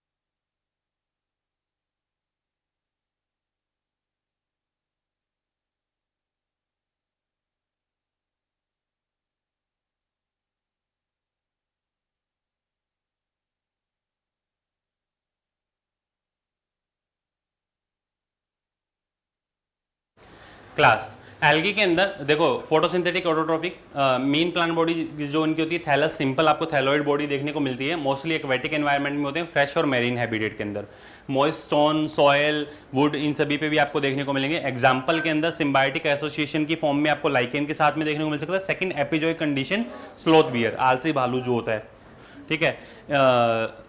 Size and form, size and forms vary करती हैं। एक single cell, motile and non motile, motile Chlamydomonas, non motile Chlorella. Non motile क्या है एग्जांपल, क्लोरेला। फिलामेंटस में मोटाइल यूलोथिक्स, और नॉन मोटाइल में स्पाइरोगायरा। कॉलोनियल में क्या आ जाएगा आपका, वॉलवॉक्स, इसकी कॉलोनी जो होती है वो मोटाइल होती है, ध्यान रखना। फिर मैसिव प्लांट बॉडी, बड़े बड़े अगर देखेंगे तो कैल्प, कैल्प्स, ठीक है। और इसके बाद आ जाइए नेक्स्ट, ये शक्ल से थोड़ा सा आइडिया लग जाएगा, यूलोथिक स्पाइरोगायरा आपको देखने को मिल रहा है। दोनों के अंदर ये मैंने यूलोथिक पॉन्ड वूम बोलते हैं, वूल बोलते हैं इसको, पॉन्ड्स कम बोला जाता है। फ्रेगमेंट टूटेगा, नया प्लांट बना देगा। उधर मैंने वॉलवॉक्स का मोटाइल कॉलोनी बनाया हुआ है, ठीक है। रफली ये तो रिप्रेजेंटेशन है। इनके अंदर जो रिप्रोडक्शन होता है तीन तरीके से, vegetative, asexual and sexual reproduction. Vegetative reproduction के अंदर दो कैटेगरी, एक वो जिसमें क्या आएगा आपका binary fission and fragmentation. Binary fission and fragmentation, binary fission are only seen in the unicellular organism. अब यूनिसेलुलर के अंदर तो आपके पास में क्लैमाइडोमोनास है, जितने भी यूनिसेलुलर वाले हैं क्लोरेला है, तो उन्हीं के अंदर आपको बाइनरी फिजन देखने को मिल सकता है, उसके अलावा नहीं मिलेगा। फ्रेगमेंटेशन के अंदर फ्रेगमेंट्स, मेन प्लांट बॉडी में फ्रेगमेंट से green algae, brown algae, red algae सभी का फीचर है ये तो आपको फ्रेगमेंटेशन वर्ड कितनी बार लिखा हुआ है एनसीईआरटी में पता होना चाहिए, बताया था ना, जगह जगह लिखा हुआ, मोसिस में लिखा हुआ है, लीवरवर्ट में लिखा हुआ है, पोरीफेरा में लिखा हुआ है, इन तीनों में लिखा हुआ है। फ्रेगमेंटेशन कितनी बार, हर जगह फ्रेगमेंटेशन देखने को मिलेगा।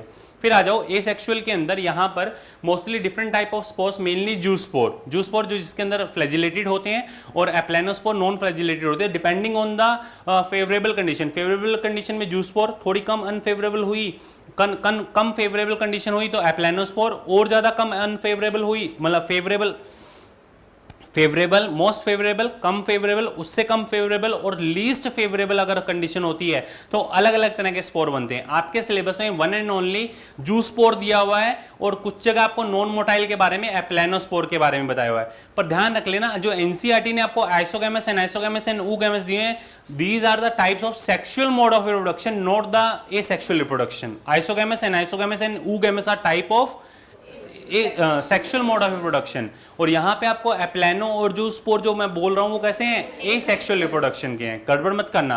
और जो सेक्सुअल मोड ऑफ रिप्रोडक्शन आता है उसके अंदर आपका mail and female gamete fuse होते हैं, अगर दोनों गैमेट सेम साइज के हैं, आइसोगैमेट्स की कैटेगरी के अंदर आते हैं। एग्जांपल क्या आएगा इसका, same size but flagellated Ulothrix, non flagellated spirogyra. वहीं पे डिसिमिलर इन साइज एनाइसोगैमस, जिसमें एग्जांपल क्या आएगा, ओडोराइना, और जिसमें मेल जो होता है वो कैसा होता है, स्मॉल एंड मोटाइल, फीमेल कैसा होता है, लार्ज एंड नॉन मोटाइल। और जो थर्ड नंबर कंडीशन है ऊगैमस के अंदर मेल कैसा होता है, small and motile, and female कैसा है, large and non motile. And isogamous के अंदर तो साइज कैसा होगा, डिसिमिलर, छोटा बड़ा साइज होगा, मोटाइल कंडीशन आपको देखने को मिल सकती है। ऊडोराइन एग्जांपल है। पहले पता क्या दिया होता, तीनों के एग्जांपल में क्लैमाइडोमोनास दिया हुआ था। ओल्ड एनसीईआरटी में क्लैमाइडोमोनास, आइसोगैमी, एनाइसोगैमी, ऊगैमी तीनों शो करता है। अब वो हटा करके आपको फर्स्ट में दो एग्जांपल, यूलोथिक्स एंड स्पायरोगायरा, सेकंड के अंदर ऊडोराइना और थर्ड के अंदर फ्यूकस एंड वॉलवॉक्स, खत्म। अब आ जाओ फटाफट देखो इसको। नेक्स्ट, इसकी इकोनॉमिकल इंपॉर्टेंस ये ऑलरेडी अभी बता चुका हूँ, एप्लेनोस्पोर, हिप्नोस्पोर, एकाइनिड, अनफेवरेबल कंडीशन वाला। इकोनॉमिकल कंडीशन को याद रखने का तरीका, फोटोसिंथेसिस की इक्वेशन याद रखो, 6CO2 H2O plus glucose moiety की फॉर्मेशन होती है, वाटर रिलीज होता है और ऑक्सीजन रिलीज होती है। याद रखने का तरीका, सबसे पहला 50% of carbon dioxide C3 cycle इसके थ्रू, एल्गी के थ्रू ही फिक्स होता है। पहली लाइन दी हुई है, अराउंड 50%, हाफ ऑफ द जो है carbon dioxide is fixed by the algae, पहली लाइन। फिर इसके बाद में सनलाइट एंड क्लोरोफिल की रिक्वायरमेंट होती है। प्राइमरी प्रोड्यूसर होते हैं क्योंकि फूड बनाते हैं, और फूड चेन के लिए in aquatic food chain primary producer की तरह ये वर्क करते हैं। इमीडिएट एनवायरनमेंट के अंदर ऑक्सीजन का लेवल बढ़ जाता है, फर्स्ट 3 लाइन यही लिखी हुई है। इनके काफी सारे मेंबर जो डायरेक्टली फूड की फॉर्म में यूज में आते हैं, like laminaria, porphyra, sargassum, 70 species in genus की एज एन फूड की तरह यूज में आती है, यूज इन फूड। फिर इसके बाद में आ जाइए एक पॉइंट सबसे इंपॉर्टेंट, जो लगातार पिछले 15, 16, 17 दिख रहा है आपको, 18, 19, 20, कोई भी ऐसा ईयर नहीं है और इस साल लेटेस्ट जो लास्ट ईयर था उसमें क्वेश्चन नहीं था। लास्ट ईयर लेटेस्ट क्वेश्चन ये नहीं था। ABCR, एल्जिन ब्राउन एल्गी और carrageen red algae. Most important star लगा रहा हूं, ये तीसरा मैंने स्टार लगाया है इस चैप्टर के अंदर, अगर आपको पता चला हो। पहले 2 स्टार लगाए थे, याद है, एनाटॉमी, फाइटोकेमिस्ट्री वो वाला पॉइंट, और दूसरा उस पे तीनों टेक्सोनोमी वाला। मोसिस में तो अभी जाएंगे अपने फिर से। इसमें ABCR से समझ में आ जाएगा, ये सिंपल सा है, ज्यादा एफर्ट लगाने की जरूरत नहीं है। इधर अगार अगार जिलेडियम और ग्रेसिलेरिया से मिलता है। हाइड्रोकोलॉइड्स की अगर अपने बात करें और अगार अगार की अगर अपने बात करें, हाइड्रोकोलॉइड्स वाटर होल्डिंग कैपेसिटी होती है, ये preparation of the ice cream culture medium for microbes, gelidium और ग्रेसिलेरिया। अगार अगार किसके मेंबर है ये, रोडोफाइसी के, जिनके अंदर पोस्ट फर्टिलाइजेशन इवेंट कॉम्प्लेक्स होते हैं। अच्छा क्वेश्चन बनता है वो भी। 7 नंबर सबसे इंपॉर्टेंट, प्रोटीन रिच एल्गा, कौन सा, क्लोरेला, जिसको क्या बोलते हैं, स्पेस एल्गी भी बोलते हैं। एल्गी को फर्दर क्लासीफाई, सबसे पहले आप उसके अंदर उसके पिगमेंट देखोगे, फिर सेल वॉल, फिर और लास्ट में स्टोर फूड। इसका क्लासिफिकेशन सबसे बेस्ट है। पिगमेंट आपको पूछे एल्गी को आप किस बिहाफ पे क्लासीफाई कर सकते हो, तीनों लिख करके दें, आंसर क्या जाएगा, पिगमेंट। पिगमेंट नहीं दिया तो क्या जाएगा, सेल वॉल। सेल वॉल भी नहीं दिया तो फिर किसके बिहाफ पे, स्टोर फूड। पिगमेंट यहाँ पे A-B मिलेगा, यहाँ पे A-C मिलेगा और यहाँ पे A-D मिलेगा। A-E भी होता है जेंथोफाइसी के अंदर। यहाँ पे आपको बीटा कैरोटीन, यहाँ जेंथोफिल और फ्यूकोजेंथिन ओलिव से लेकर के ओलिव ग्रीन से लेकर के ब्राउन कलर तक, डिपेंडिंग ऑन द कि फ्यूकोजेंथिन है कितना, उसका कंसंट्रेशन कितना है। और दूसरा ये रोडोफाइसी के अंदर A एंड D, R-फाइकोइथिन, R-फाइकोसाइनिन, जिसकी वजह से आपको इनके अंदर जो है red colour, deep sea water के अंदर एल्गी कैसी दिखती है, रेड, और अपर साइड में कैसी दिखती है, ब्लूइश अपीयरेंस आता है इसका। गैडुकोव इफेक्ट इसको बोलते हैं, ठीक है। इनकी सेल वॉल के अंदर क्या मिलता है, इनर साइड में सेलुलोज, आउटर साइड में पेक्टोज। इनकी सेल वॉल में क्या मिलता है, इनर साइड के अंदर सेलुलोज और आउटर साइड में क्या मिलेगा, एल्जीन, एल्जीनेट्स। अभी बता करके आए हो आप। ब्राउन एल्गी से क्या मिलता है, एल्जीन, ABCR, ठीक है। और यहाँ पर सेलुलोज, पेक्टिन और पॉलीसल्फेटेड एस्टर सेल वॉल के अंदर। सेल वॉल कॉम्पोजिशन याद होना चाहिए। सेल वॉल कॉम्पोजिशन पे सीधा क्वेश्चन पूछ लेगा कि मैक्स जो कॉलम बना दिया, रेड एल्गी, ब्राउन एल्गी और जो ग्रीन एल्गी है, सेल वॉल का कॉम्पोजिशन बता दो। इसमें तो आईकोप से याद रखोगे, इनर साइड में सेलुलोज, आउटर साइड में पेक्टोज। उधर सेकंड नंबर पे एल्जीन, सेलुलोज तो होगा, सेलुलोज तो तीनों में है, वो तो होगा ही होगा। और सेलुलोज के साथ में यहाँ पे एल्जीन और लास्ट में पेक्टिन एंड पॉलीसल्फेट एस्टर। एक चीज ध्यान रखना, ये एल्जीन और जो पेक्टिन होते हैं ना कहीं इनका वर्क वाटर को होल्ड करने का भी होता है। पेक्टिन भी वाटर को होल्ड करता है, ध्यान रखना, वाटर होल्डिंग कैपेसिटी इनके अंदर होती है। वरना तो अगर इनके पास में ये मैकेनिज्म नहीं हो और ये पानी में हो तो ये फूल करके फट जाएंगे। मतलब सेल वॉल एक रिजिड बनता है, पर उसके अंदर बाहर से पानी अगर आ रहा है तो उसको रोकने के लिए होल्डिंग कैपेसिटी वाला कुछ ना कुछ एक बैरियर लगा हुआ होना चाहिए, जो यहाँ पे पेक्टिन काम करता है और यहाँ पे कौन काम करता है, एल्जीन करता है। क्लियर। फिर आ जाओ स्टोर्ड फूड। स्टोर्ड फूड की अगर बात करें तो स्टार्च एंड ऑयल ड्रॉपलेट इधर मिलते हैं। इधर कॉम्प्लेक्स कार्बोहाइड्रेट, लेमिनेरियन और मैनिटोल स्टार्च बता चुका हूं, मैनोज, मैनिटोल, मैनन्स, और ये आयोडीन और ब्रोमीन रिच होता है लेमिनेरिया। कई बार क्वेश्चन आता है कि गॉइटर का इलाज किसके थ्रू कर सकते हैं, लैमिनेरिया खिला दो उसको, क्यों? क्योंकि वो iodine and bromine rich algae होती है, iodine and bromine rich algae होती है। फ्लोरिडियन स्टार्च बहुत बार क्वेश्चन पूछा हुआ है, एमाइलोपेक्टिन एंड ग्लाइकोजन, इसके डेरिवेटिव्स दिए हैं ये आपको, similar kind of structure floridean starch देखने को मिलती है किसमें, रोडोफाइसी में। एक इंपॉर्टेंट पॉइंट यहाँ पे आपको जो देखने को मिलता है, स्टोर्ड फूड पायरिनोइड इन क्लोरोप्लास्ट किस में मिलते हैं, क्लोरोफाइसी में। और पायरिनोइड है क्या, पायरिनोइड है क्या, प्रोटीन बिसाइड स्टार्च। हाँ, पायरिनोइड क्या है बेटा, हाँ कचौरी, इसके मतलब बीच में प्रोटीन या स्टार्च, प्रोटीन और बाहर आप कौन सी यूज करते हो, स्टार्च या प्रोटीन?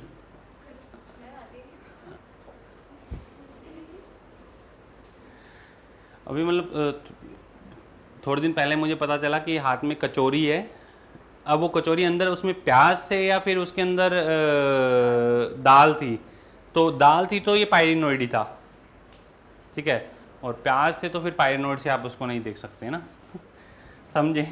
अरे भाई कचौरी जनरल जो आती है इनर साइड में क्या रहता है, दाल रहती है, तो वो कैसी होती है, प्रोटीनेशियस, और बाहर कैसी होती है, याद रखने का तरीका है, पेपर के अंदर भूलोगे नहीं, बस इतना पता होना चाहिए। अब कचौरी वो तो चाहिए धन्ना की हो, चाहिए जोधपुरी हो। इधर आ जाओ। Mainly photosynthetic pigment cell wall and stored food के बिहाफ पे, उसके बाद में फ्लैजिला, इसमें 2 to 8 होते हैं। एपिकल, वो टेबल जो आपको दिया हुआ है टेबल नंबर 3.1, टेबल नंबर 3.1 के सारे पॉइंट्स यहाँ पे आ चुके हैं। 2 to 8 एपिकल और इक्वल, ये पे 2 आपको देखने को मिलते हैं, अनइक्वल लेटरल आपको देखने को मिलेंगे। यहाँ पे फ्लैजिला क्या होते हैं, totally absent. Unicellular Chlamydomonas Chlorella, filamentous, Ulothrix, Spirogyra, colonial Volvox, सारे डायग्राम बना के दियो। नीचे एक कारा आपको दिया हुआ जिसमें अपर साइड पे न्यूक्यूल और लोअर साइड पे globule.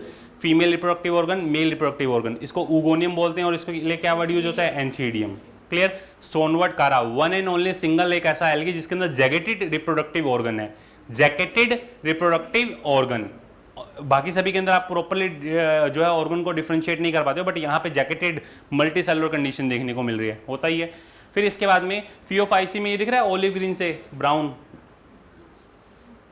Simple branch filamentous Ectocarpus, profusely मतलब प्रोफ्यूज ब्रांच कंडीशन कैल्प के अंदर देखने को मिलती है। इसके अंदर तीनों चीजें, फ्रंट, स्टाइप और होल्ड फास्ट। अगर बात की जाए, इसको होल्ड फास्ट बोलते हैं, जो लीफ लाइक स्ट्रक्चर मिलती है उसको फ्रंट बोलते हैं, और बीच का जो ये आपको स्टेम लाइक स्ट्रक्चर देखने को मिलता है इसको बोलते हैं स्टाइप, पर होता नहीं है, रूट स्टेम लीफ नहीं होता है। FSH से याद रखो, FHSH, FSH, फ्रंट, स्टाइप और होल्ड फास्ट। हेप्टेरोन ये नॉन फोटोसिंथेटिक होती है, हेप्टेरोन भी बोलते हैं, होल्ड फास्ट भी बोलते हैं, नॉन फोटोसिंथेटिक होता है, बाकी पूरा फोटोसिंथेटिक होता है, ठीक है। लास्ट के अंदर यहाँ पे पोस्ट फर्टिलाइजेशन इनके इवेंट कैसे होते हैं, कॉम्प्लेक्स होते हैं। एग्जांपल्स की अगर आप बात करें तो रिप्रोडक्शन बता चुका हूँ ऑलरेडी, वेजिटेटिव फ्रेगमेंटेशन के थ्रू तीनों में, asexual zoospore, sporangia, biflagellated zoospore, और उसमें नॉन मोटाइल स्पोर के थ्रू सेक्सुअल रिप्रोडक्शन, तीनों कंडीशन। लास्ट वाले में क्या आ जाएगा, ऊगैमी। हैप्लॉन्टिक लाइफ साइकिल, यहाँ पे हैप्लॉन्टिक लाइफ साइकिल, हैप्लोडिप्लॉन्टिक मिलता है एक्सेप्शनली कैल्प और एक्टोकार्पस में, और डिप्लॉन्टिक इसमें मिलता है फ्यूकस में। और लास्ट उधर जाओगे तो आपको हैप्लोडिप्लॉन्टिक मिलेगा पॉलीसाइफोनिया, एक्टोकार्पस, पॉलीसाइफोनिया, कैल्प के अंदर हैप्लोडिप्लॉन्टिक, और डिप्लॉन्टिक लाइफ साइकिल फ्यूकस में। बचे हुए जितने भी उन सभी में हैप्लॉन्टिक लाइफ साइकिल। सबसे लास्ट पैराग्राफ एनसीईआरटी का, ओल्ड एनसीईआरटी पेज नंबर 43, और सबसे लास्ट पैराग्राफ के अंदर ये लिखा हुआ है, सबसे लास्ट पैराग्राफ समरी से जस्ट ऊपर ओल्ड एनसीईआरटी के अंदर लास्ट पैराग्राफ जो है वो यही लिखा हुआ है, ठीक है। हाइड्रोक्लोराइड्स यहाँ पे प्रेजेंट नहीं होते, यहाँ पे एल्जिन आपको देखने को मिलेगा, और एल्जिन सॉल्ट्स होते हैं 32C का नाप लेने के लिए होते हैं, और कैराजिन आपको देखने को मिलता है, एल्जिन और कैराजिन। ये था आपका एल्गी। एल्गी के अंदर इन दोनों की शक्लें जानते हो, और ये क्या है, मल्टीसेलुलर, यूनिसेलुलर, फिलामेंटस और ब्रांच्ड, कुछ भी नहीं, एक सिंगल सेल है। ब्रायोफाइटा, ब्रायोफाइटा के अंदर एम्फीबियन और प्लांट किंगडम, वाटर और टेरेस्ट्रियल एनवायरनमेंट दोनों में मिलते हैं। मेन प्लांट बॉडी गैमेटोफाइटा है, रूट स्टेम लीफ एब्सेंट है, root like, shoot like, leaf like structure मिलती है।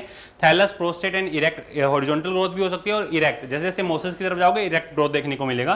मेनली ये डैम्प जो नम छायादार जो स्थान होते हैं, मतलब प्लेसेस होते हैं, वहाँ मिलते हैं आपको। सॉइल, स्टोन एंड वुड पे मिल जाएंगे। Need water for the sexual reproduction, that's why इनको एम्फीबियंस और प्लांट किंगडम की कैटेगरी के अंदर रखते हैं। सक्सेशन पाइनियर स्पीशीज होती है न्यू जो बियर रॉक्स होती हैं उन पे, इसी वजह से इनकी ग्रेट इकोलॉजिकल इंपॉर्टेंस है, अ लिटिल बिट इकोनॉमिकल इंपॉर्टेंस है। समझ में आई बात? ग्रेट इकोलॉजिकल इंपॉर्टेंस है, अ लिटिल बिट इकोनॉमिकल इंपॉर्टेंस है इनकी, ठीक है।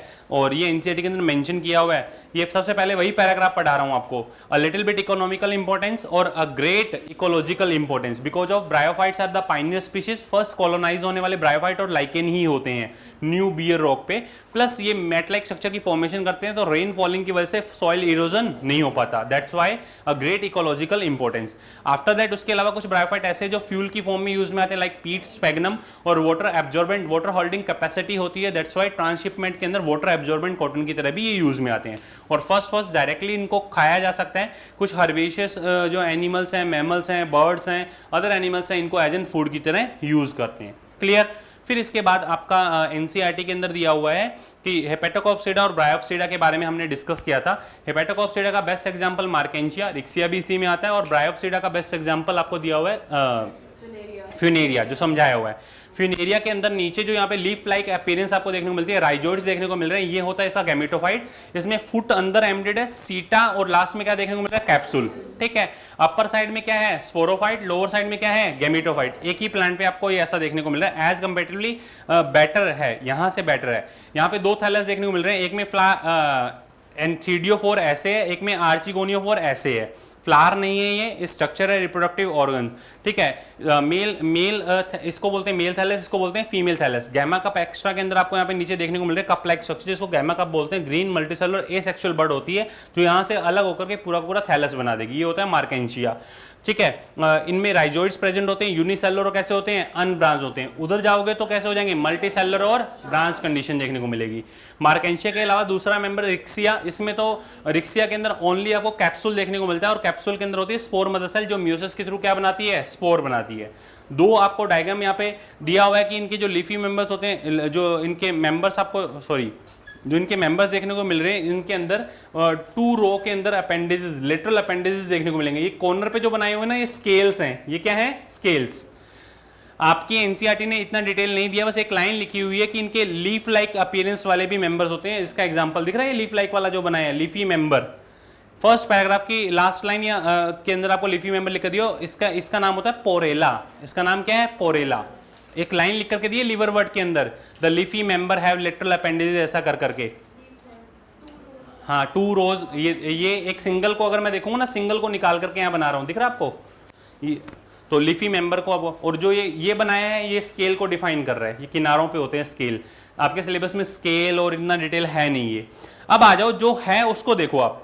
ये मैंने इसके दोनों मेंबर बनाए, male thallus and female thallus. फिर फर्दर इनके लाइफ साइकिल की अगर बात की जाए, ये मैंने यहाँ पे क्या बनाया है? फीमेल थैलस बनाया है, देख के पता लगना चाहिए।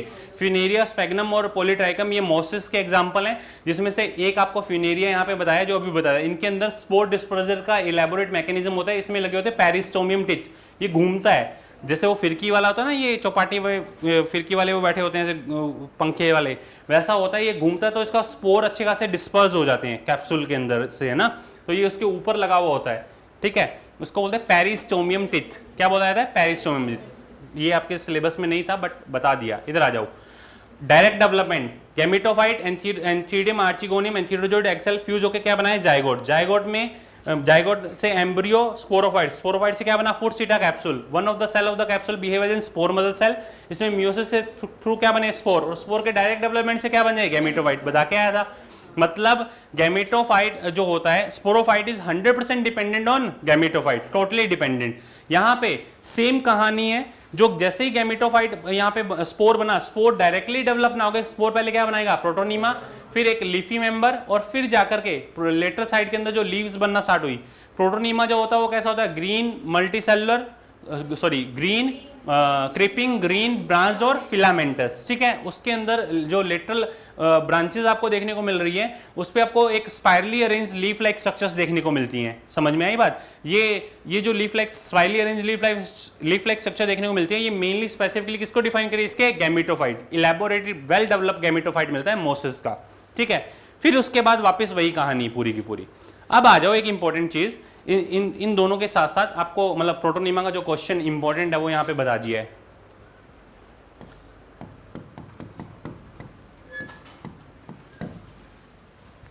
ध्यान रख लेना, इंपॉर्टेंट है फिर से। इसके बाद इसी के अंदर कुछ एक पॉइंट जो स्पेसिफिकली याद होने चाहिए आपको। Fragmentation and the budding is in the secondary protonema asexual reproduction के लिए रिस्पॉन्सिबल होता है इसमें, मतलब वेजिटेटिव एसेक्सुअल के लिए। और sporophyte of the mosses is more develop sporophyte is more develop और पार्शियली डिपेंडेंट। ये कैसा होता है टोटली, ये कैसा होता है partially, as comparative to the liverwort के कंपैरिजन में। More elaborate spore dispersal mechanism इसके अंदर। ये लाइन गोल्डन लाइन है, ध्यान रख लेना। नीट हिस्ट्री में अभी तक ये लाइन पूछी हुई नहीं है पिछले 15 सालों के पेपर में, 21 से लेकर के 26 11 से लेकर के 26 लगा लेना, एक बार भी नहीं पूछा हुआ ये। More elaborate mechanism of the spore dispersal are seen in which, मतलब ये बोल सकते हो क्लास ऑफ द ब्रायोफाइट, या फिर विच डिवीजन आप डायरेक्टली बोलो। डिवीजन बोलोगे तो वैसे गलत हो जाएगा क्योंकि डिवीजन में तो आगे भी है पर ज़्यादा बेटर आपसे पूछेगा कि अगर मैं किसी प्लांट के अंदर मेन प्लांट बॉडी गैमेटोफाइट मानता हूँ तो उनमें स्पोर डिस्पर्जल का सबसे बेस्ट मैकेनिज्म किसमें है, तो आप बोल सकते हो। काफ़ी तरह से पूछ सकता है क्वेश्चन, तो कैसे भी वो डिपेंड करता है कि आप उसको कैसे ऑब्जर्व कर रहे हो। ये है आपका ब्रायोफाइट, शक्लें देख लो भाई। ये फ्लास्क शेप आर्चिगोनिया जिसमें ये कवर सेल्स होती हैं, नेक कैनाल सेल है, वेंट्रल कैनाल सेल है, और ये कैसा होता है एग सेल होता है। इनके नंबर के भी यहाँ पे अभी ये वेल डेवलप है, अब धीरे धीरे इनके नंबर कम होना स्टार्ट हो जाएंगे। मोसिस के बाद तो कम होंगे, तो गैमेटोफाइट कम होता जाता है ना, रिड्यूस होता जाता है। तो अब मोसिस के बाद में इनके नंबर, नेक कैनाल सेल कम हो जाएगी, वेंट्रल कैनाल सेल गायब हो जाएगी, लास्ट तक जाते जाते तो ये पूरा आसपास का सब गायब हो जाएगा। ओव्यूल पहुंच जाओगे, वहां पे एग सेल किस में होगा, एम्ब्रियो सैक में होगा। क्लियर? ये आपको एक थैलस, फीमेल थैलस बताया जिसके अंदर आर्चिगोनिया कैसे लगा हुआ है वो बताया है।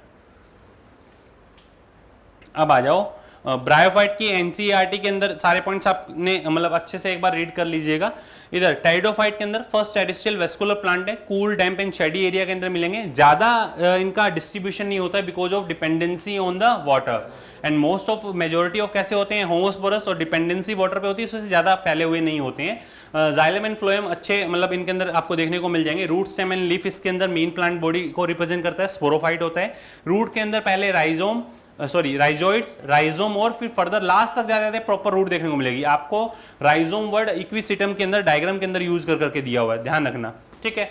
और लीफ जो होती है माइक्रोफिलस एंड मैक्रोफिलस, माइक्रो जिनमें छोटी लीफ होगी सैलेजिनिला, मैक्रोफिलस जिनमें बड़ी लीफ होंगी फर्न्स। ये दो आपको बताओ। और on the basis of sporangia, spore bearing, sporophyll जो होती है मेगास्पोरोफिल, माइक्रोस्पोरोफिल, दो अलग अलग भी हो सकती है और सेम भी हो सकती है। अगर अलग अलग है तो हेट्रोस्पोरी, सेम है तो होमोस्पोरी। हेट्रोस्पोरी के एग्जांपल सैलेजिनिला और Salvinia. Evolutionary point of view से अगर देखा जाए तो 350 मिलियन ईयर्स एगो आपको टेरिडोफाइट्स फ्लरिश होते हुए दिख रहे थे। ये most of plant hostel and ferns को इनके अंदर रखा गया है। ऑर्नामेंटल प्लांट की कैटेगरी के अंदर आते हैं, मेडिसिनल प्लांट की कैटेगरी के अंदर आते हैं, सॉइल बाइंडर्स की तरह वर्क करते हैं क्योंकि अब रूट बनना स्टार्ट हो गया ना, अच्छा खासा रूट बनना स्टार्ट होगा तो मिट्टी को बांध करके रखने वाला प्रॉपर्टी इनके अंदर आ जाएगी, ठीक है। अब आ जाइए, फिर ये ऑलरेडी बता चुका हूँ, similar kind of spore, homosporous, different kind of spore, sporophyll, megasporophyll और माइक्रोस्पोरोफिल। मेगास्पोर बनाएंगे और ये क्या बनाएंगे, माइक्रोस्पोर। अलग अलग होते हैं ना, एक ही के अंदर आपको देखने को मिल जाएंगे दोनों, समझ में नहीं बात। अलग अलग तो अब ये जैसे जैसे आगे जाओगे तब ये कौन अलग अलग हो जाएंगे, मेल और फीमेल कौन, मेगास्पोरोफिल अलग, माइक्रोस्पोरोफिल अलग अलग, ऐसा होना स्टार्ट होगा। अभी तक तो स्टार्ट ही हुआ है ये, और वो भी फर्स्ट टाइम आया तो 5% ही है, और ये कैसा है 95% ऐसा है। हाँ बेटा,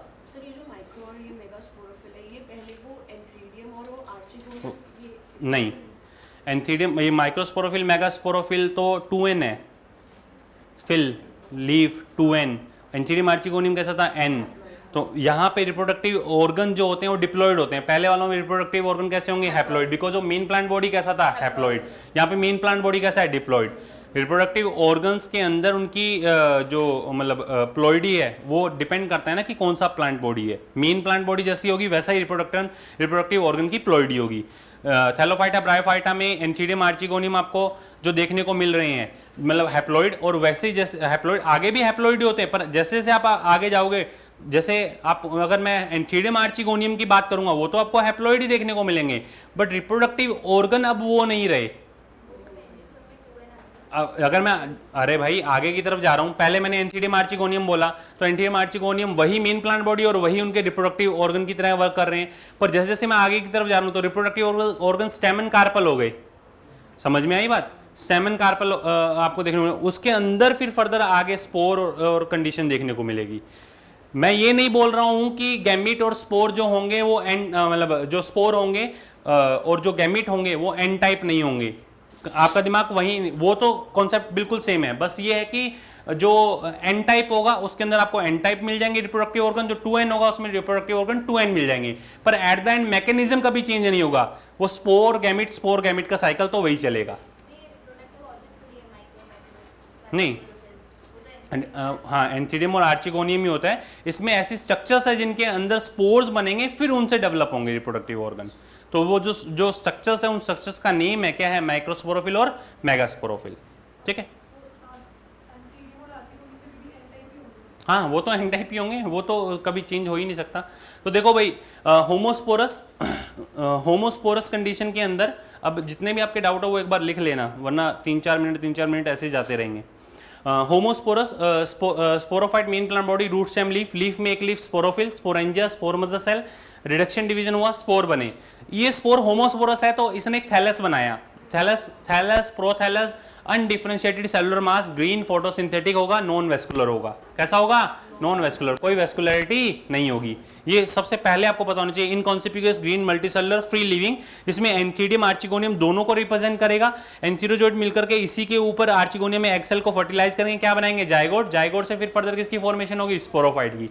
ये होमोस्पोरस कंडीशन 95%, 90 से 95% में यही मिलेगा।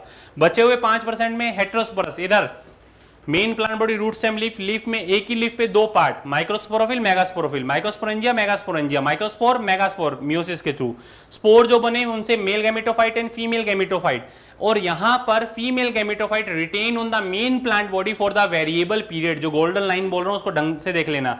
That's why saprophytic condition are shown by gametophyte. Gametophyte is totally independent. Sporophyte is totally independent. But here gametophyte is autotrophic. But यहाँ पे गैमेटोफाइट में फीमेल गैमेटोफाइट रिटेन रहता है मेन प्लांट बॉडी पे for variable period.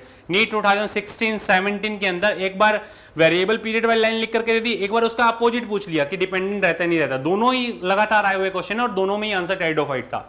Variable period की line पूछी हुई है।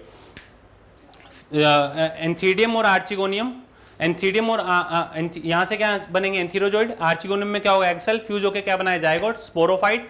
जायगोट से फर्दर डेवलप होकर क्या बनेगा? स्पोरोफाइट। ऑलरेडी एक्सप्लेन कर चुका हूं ये सारे पॉइंट्स। अब आ जाओ इसी के अंदर जो फाइनली हमारे पास आंसर होना चाहिए इन सभी के एग्जांपल्स। मैथ्स का कॉलम पूछा था।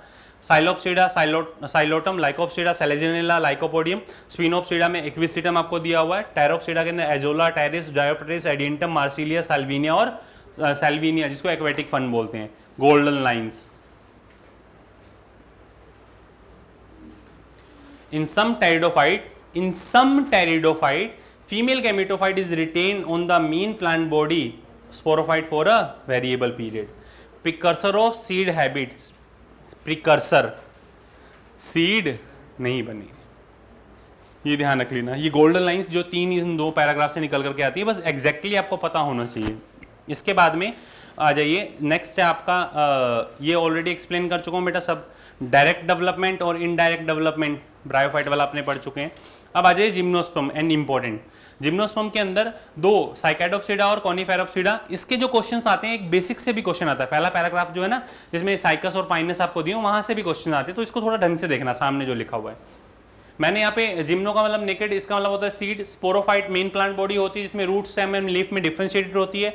रूट इसके अंदर टैप रूट सिस्टम आपको देखने को मिलता है। अब रूट में हमें दो पढ़ने, साइकाडोप्सिडा और कोनिफेरोप्सिडा, साइकस और पाइनस यहाँ पे मैंने लिख दिए। साइकस की जो रूट होती है, कोरेलॉइड रूट होती है, उनमें साइनोबैक्टीरिया एज एन एसोसिएशन के अंदर रहते हैं। तो सी साइकस, कोरेलॉइड रूट और साइनोबैक्टीरिया। और see single, male and female Cycas क्या होते हैं, अलग अलग, और अनब्रांच कंडीशन होती है। तो सी सिंगल, मेल और फीमेल दोनों अलग अलग और अनब्रांच कंडीशन है। उसके जस्ट अपोजिट यहाँ पर ब्रांच कंडीशन और एक के अंदर ही मेल कौन और फीमेल कौन आपको देखने को मिल जाएंगे पाइनस के अंदर। तो जो पाइनस होता है उसकी रूट के अंदर आपको माइकोराइजा के साथ एसोसिएशन देखने को मिलता है। तो पाइनस में fungal association with the root of the higher plants like Pinus, mycorrhiza मिल जाएगा आपको यहाँ पे। और आपसे कोई पूछे रूट के बारे में बोलो तो साइकस में कोरेलॉइड रूट और साइनोबैक्टीरिया, और पाइनस के अंदर माइकोराइजा। अब सेकंड नंबर पे स्टेम इसका कैसा होता है, अनब्रांच, इसका कैसा होता है, ब्रांच। पाइनस के साथ में सिड्रस याद रख लें, पाइनस एग्जांपल ना देकर के सिड्रस से पूछ ले क्वेश्चन अकेला। देवदार। लीफ कैसी होती है, simple and compound, temperature, moist and wind well adapted रहती है। फ्लावर नहीं होते, फ्रूट नहीं होते, ओव्यूल एंड सीड बनते हैं। Ovary and ovary wall present नहीं होती, फ्रूट नहीं बनता ना। इनके अंदर जो लीफ पिन्नेटली कंपाउंड होती है, पाइनस की अगर बात की जाए, इसमें साइकस में पिन्नेटली कंपाउंड होती है, और पाइनस की अगर बात की जाए तो लीफ कैसी हो जाती है, नीडल शेप, खुद को एडेप्ट करवाती है ताकि ट्रांसपिरेशन कम हो। यहां से नीट 16 के अंदर जाकर के देख लेना, दोबारा पेपर हुआ था, उसके अंदर क्वेश्चन था सबसे बड़ा जिम्नोस्पर्म सिकोया, ठीक है। और यहाँ पे ब्रांच पाइनस के अंदर पाइनस के अंदर ट्रांसपिरेशन को कम करने के लिए लीफ कैसी हो जाती है, नीडल शेप हो जाती है। कैसी हो जाती है, नीडल शेप। और इसके अंदर संकन स्टोमेटा होते हैं, थिक क्यूटिकल होती है, सरफेस एरिया कम हो जाता है। संकन स्टोमेटा होगा तो ट्रांसपिरेशन क्या हो जाता है, एज कंपेरेटिवली कम। फर्स्ट पैराग्राफ की लास्ट लाइन है ये। In conifers, leaf are well adapted and change in shape like needle shape हो जाती है for the reducing the surface area for transpiration, and sunken stomata are also present which reduce the transpiration। ये line लिखी हुई है exact. इसके बाद next line लिखी हुई है, gymnosperms are all gymnosperm are heterosporous, सबसे ऊपर जो लाइन लिखी हुई है।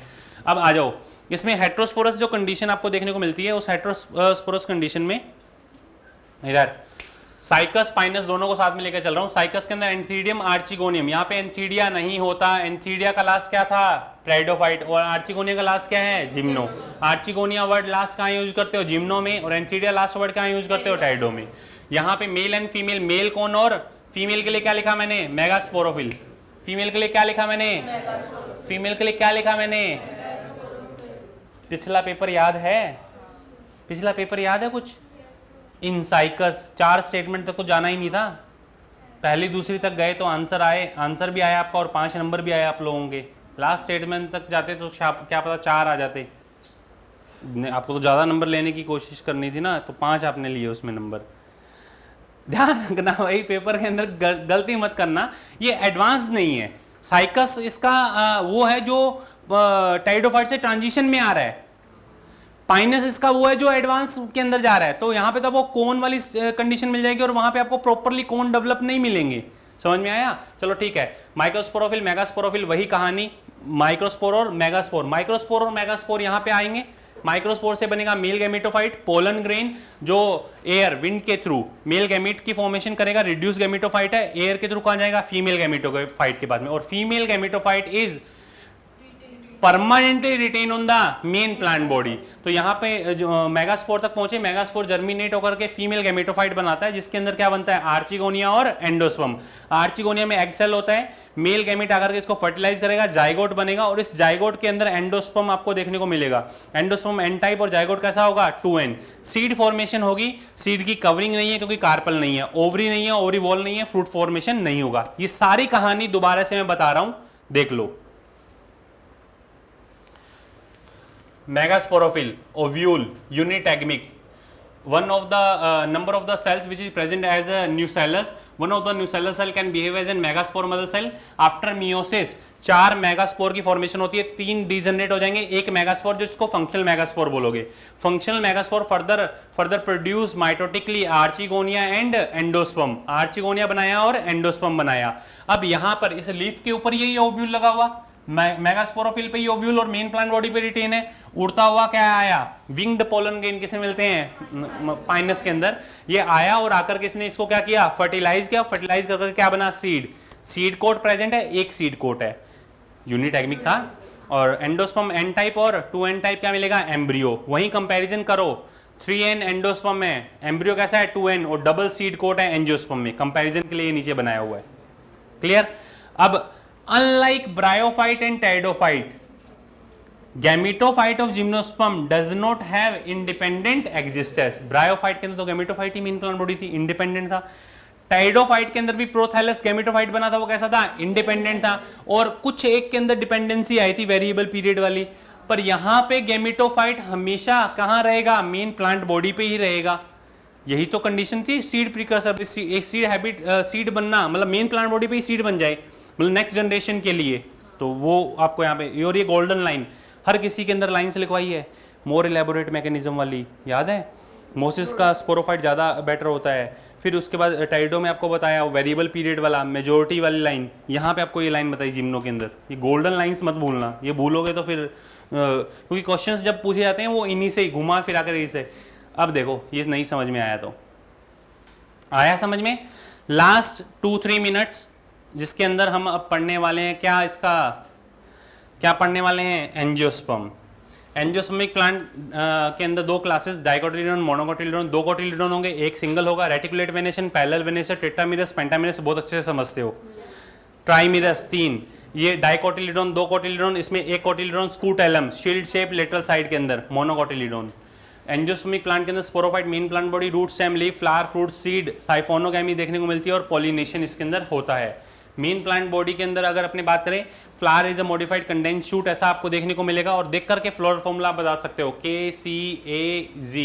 अगर 3 या 3 से ज़्यादा, अगर 4 या उससे ज़्यादा फ्लोरल अपेंडेजेस देखने को मिले एक सिंगल वर्ल के अंदर, तो क्या होगा, डाइकोट। और 3 से कम हो या 3 के मल्टीपल में हो तो मोनोकोट। क्लियर, ये आपको बताया था। फिर इसके अंदर ऑलरेडी डिटेल जा चुके हैं कि megasporophyll, microsporophyll becomes a stamen and carpel. यहाँ से पोलन सैक ओव्यूल बनेगा, इसमें माइक्रोस्पोर मदर सेल से माइक्रोस्पोर एंड पोलन ग्रेन।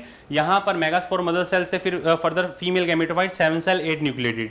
यहाँ से पोलन ग्रेन के अंदर 2 गैमेट जो होंगे, वो गैमेट जाके एक तो जाकर के फर्टिलाइज करेगा इसकी एग सेल को, और दूसरा जाकर के फ्यूज होगा किससे, पोलर न्यूक्लियाई से। पोलर न्यूक्लियाई से फ्यूज होकर के किसकी फॉर्मेशन करेगा, पोलर न्यूक्लियर। एक तो मेल गैमेट और 2 मेल गैमेट और एक वेजिटेटिव सेल होता है, ये जाकर के एक फ्यूज होगा एग सेल से, तो क्या बनाएगा, जाइगोट। और दूसरा जाके फ्यूज होगा पोलर न्यूक्लियर, जो फ्यूज होकर 2n सेकेंडरी न्यूक्लियस बना लेते हैं। फ्यूज होकर क्या बनाएगा, प्राइमरी एंडोस्पर्म न्यूक्लियस, जो फर्दर क्या बनाएगा, एंडोस्पर्म।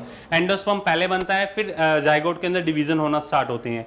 ये सारे पॉइंट आपको समझ में आने चाहिए। This is the double fertilization which is characteristics of the angiospermic plants only. तो ये था आपका एक छोटा सा चैप्टर, जिसके अंदर ये साइकिल्स आपकी एनसीईआरटी ने पहले दिए हुए थे। ऑलरेडी मैं जो आपकी क्लास है उसमें एक्सप्लेन कर चुका हूँ, और ये सब कुछ ये आपको सामने जो दिया हुआ है, आपके 80 से 90% कॉन्सेप्चुअल पार्ट इसी से क्लियर होने वाला, अगर आपको समझ में आता है तो। अब इसको रीड करना आना चाहिए, इसको रीड करना आता है तो आप सारी चीज़ें कर जाएंगे, ठीक है। तो ये था आपका एक छोटा सा चैप्टर, प्लांट किंगडम। ये एग्जाम्पल्स अच्छे से याद हों, प्लस इसके साथ साथ आपको अच्छे से पता होने चाहिए इनके पूरे कंप्लीट लाइफ साइकिल। तो I think this is sufficient for today. आज के लिए इतना ही है। Okay, thank you.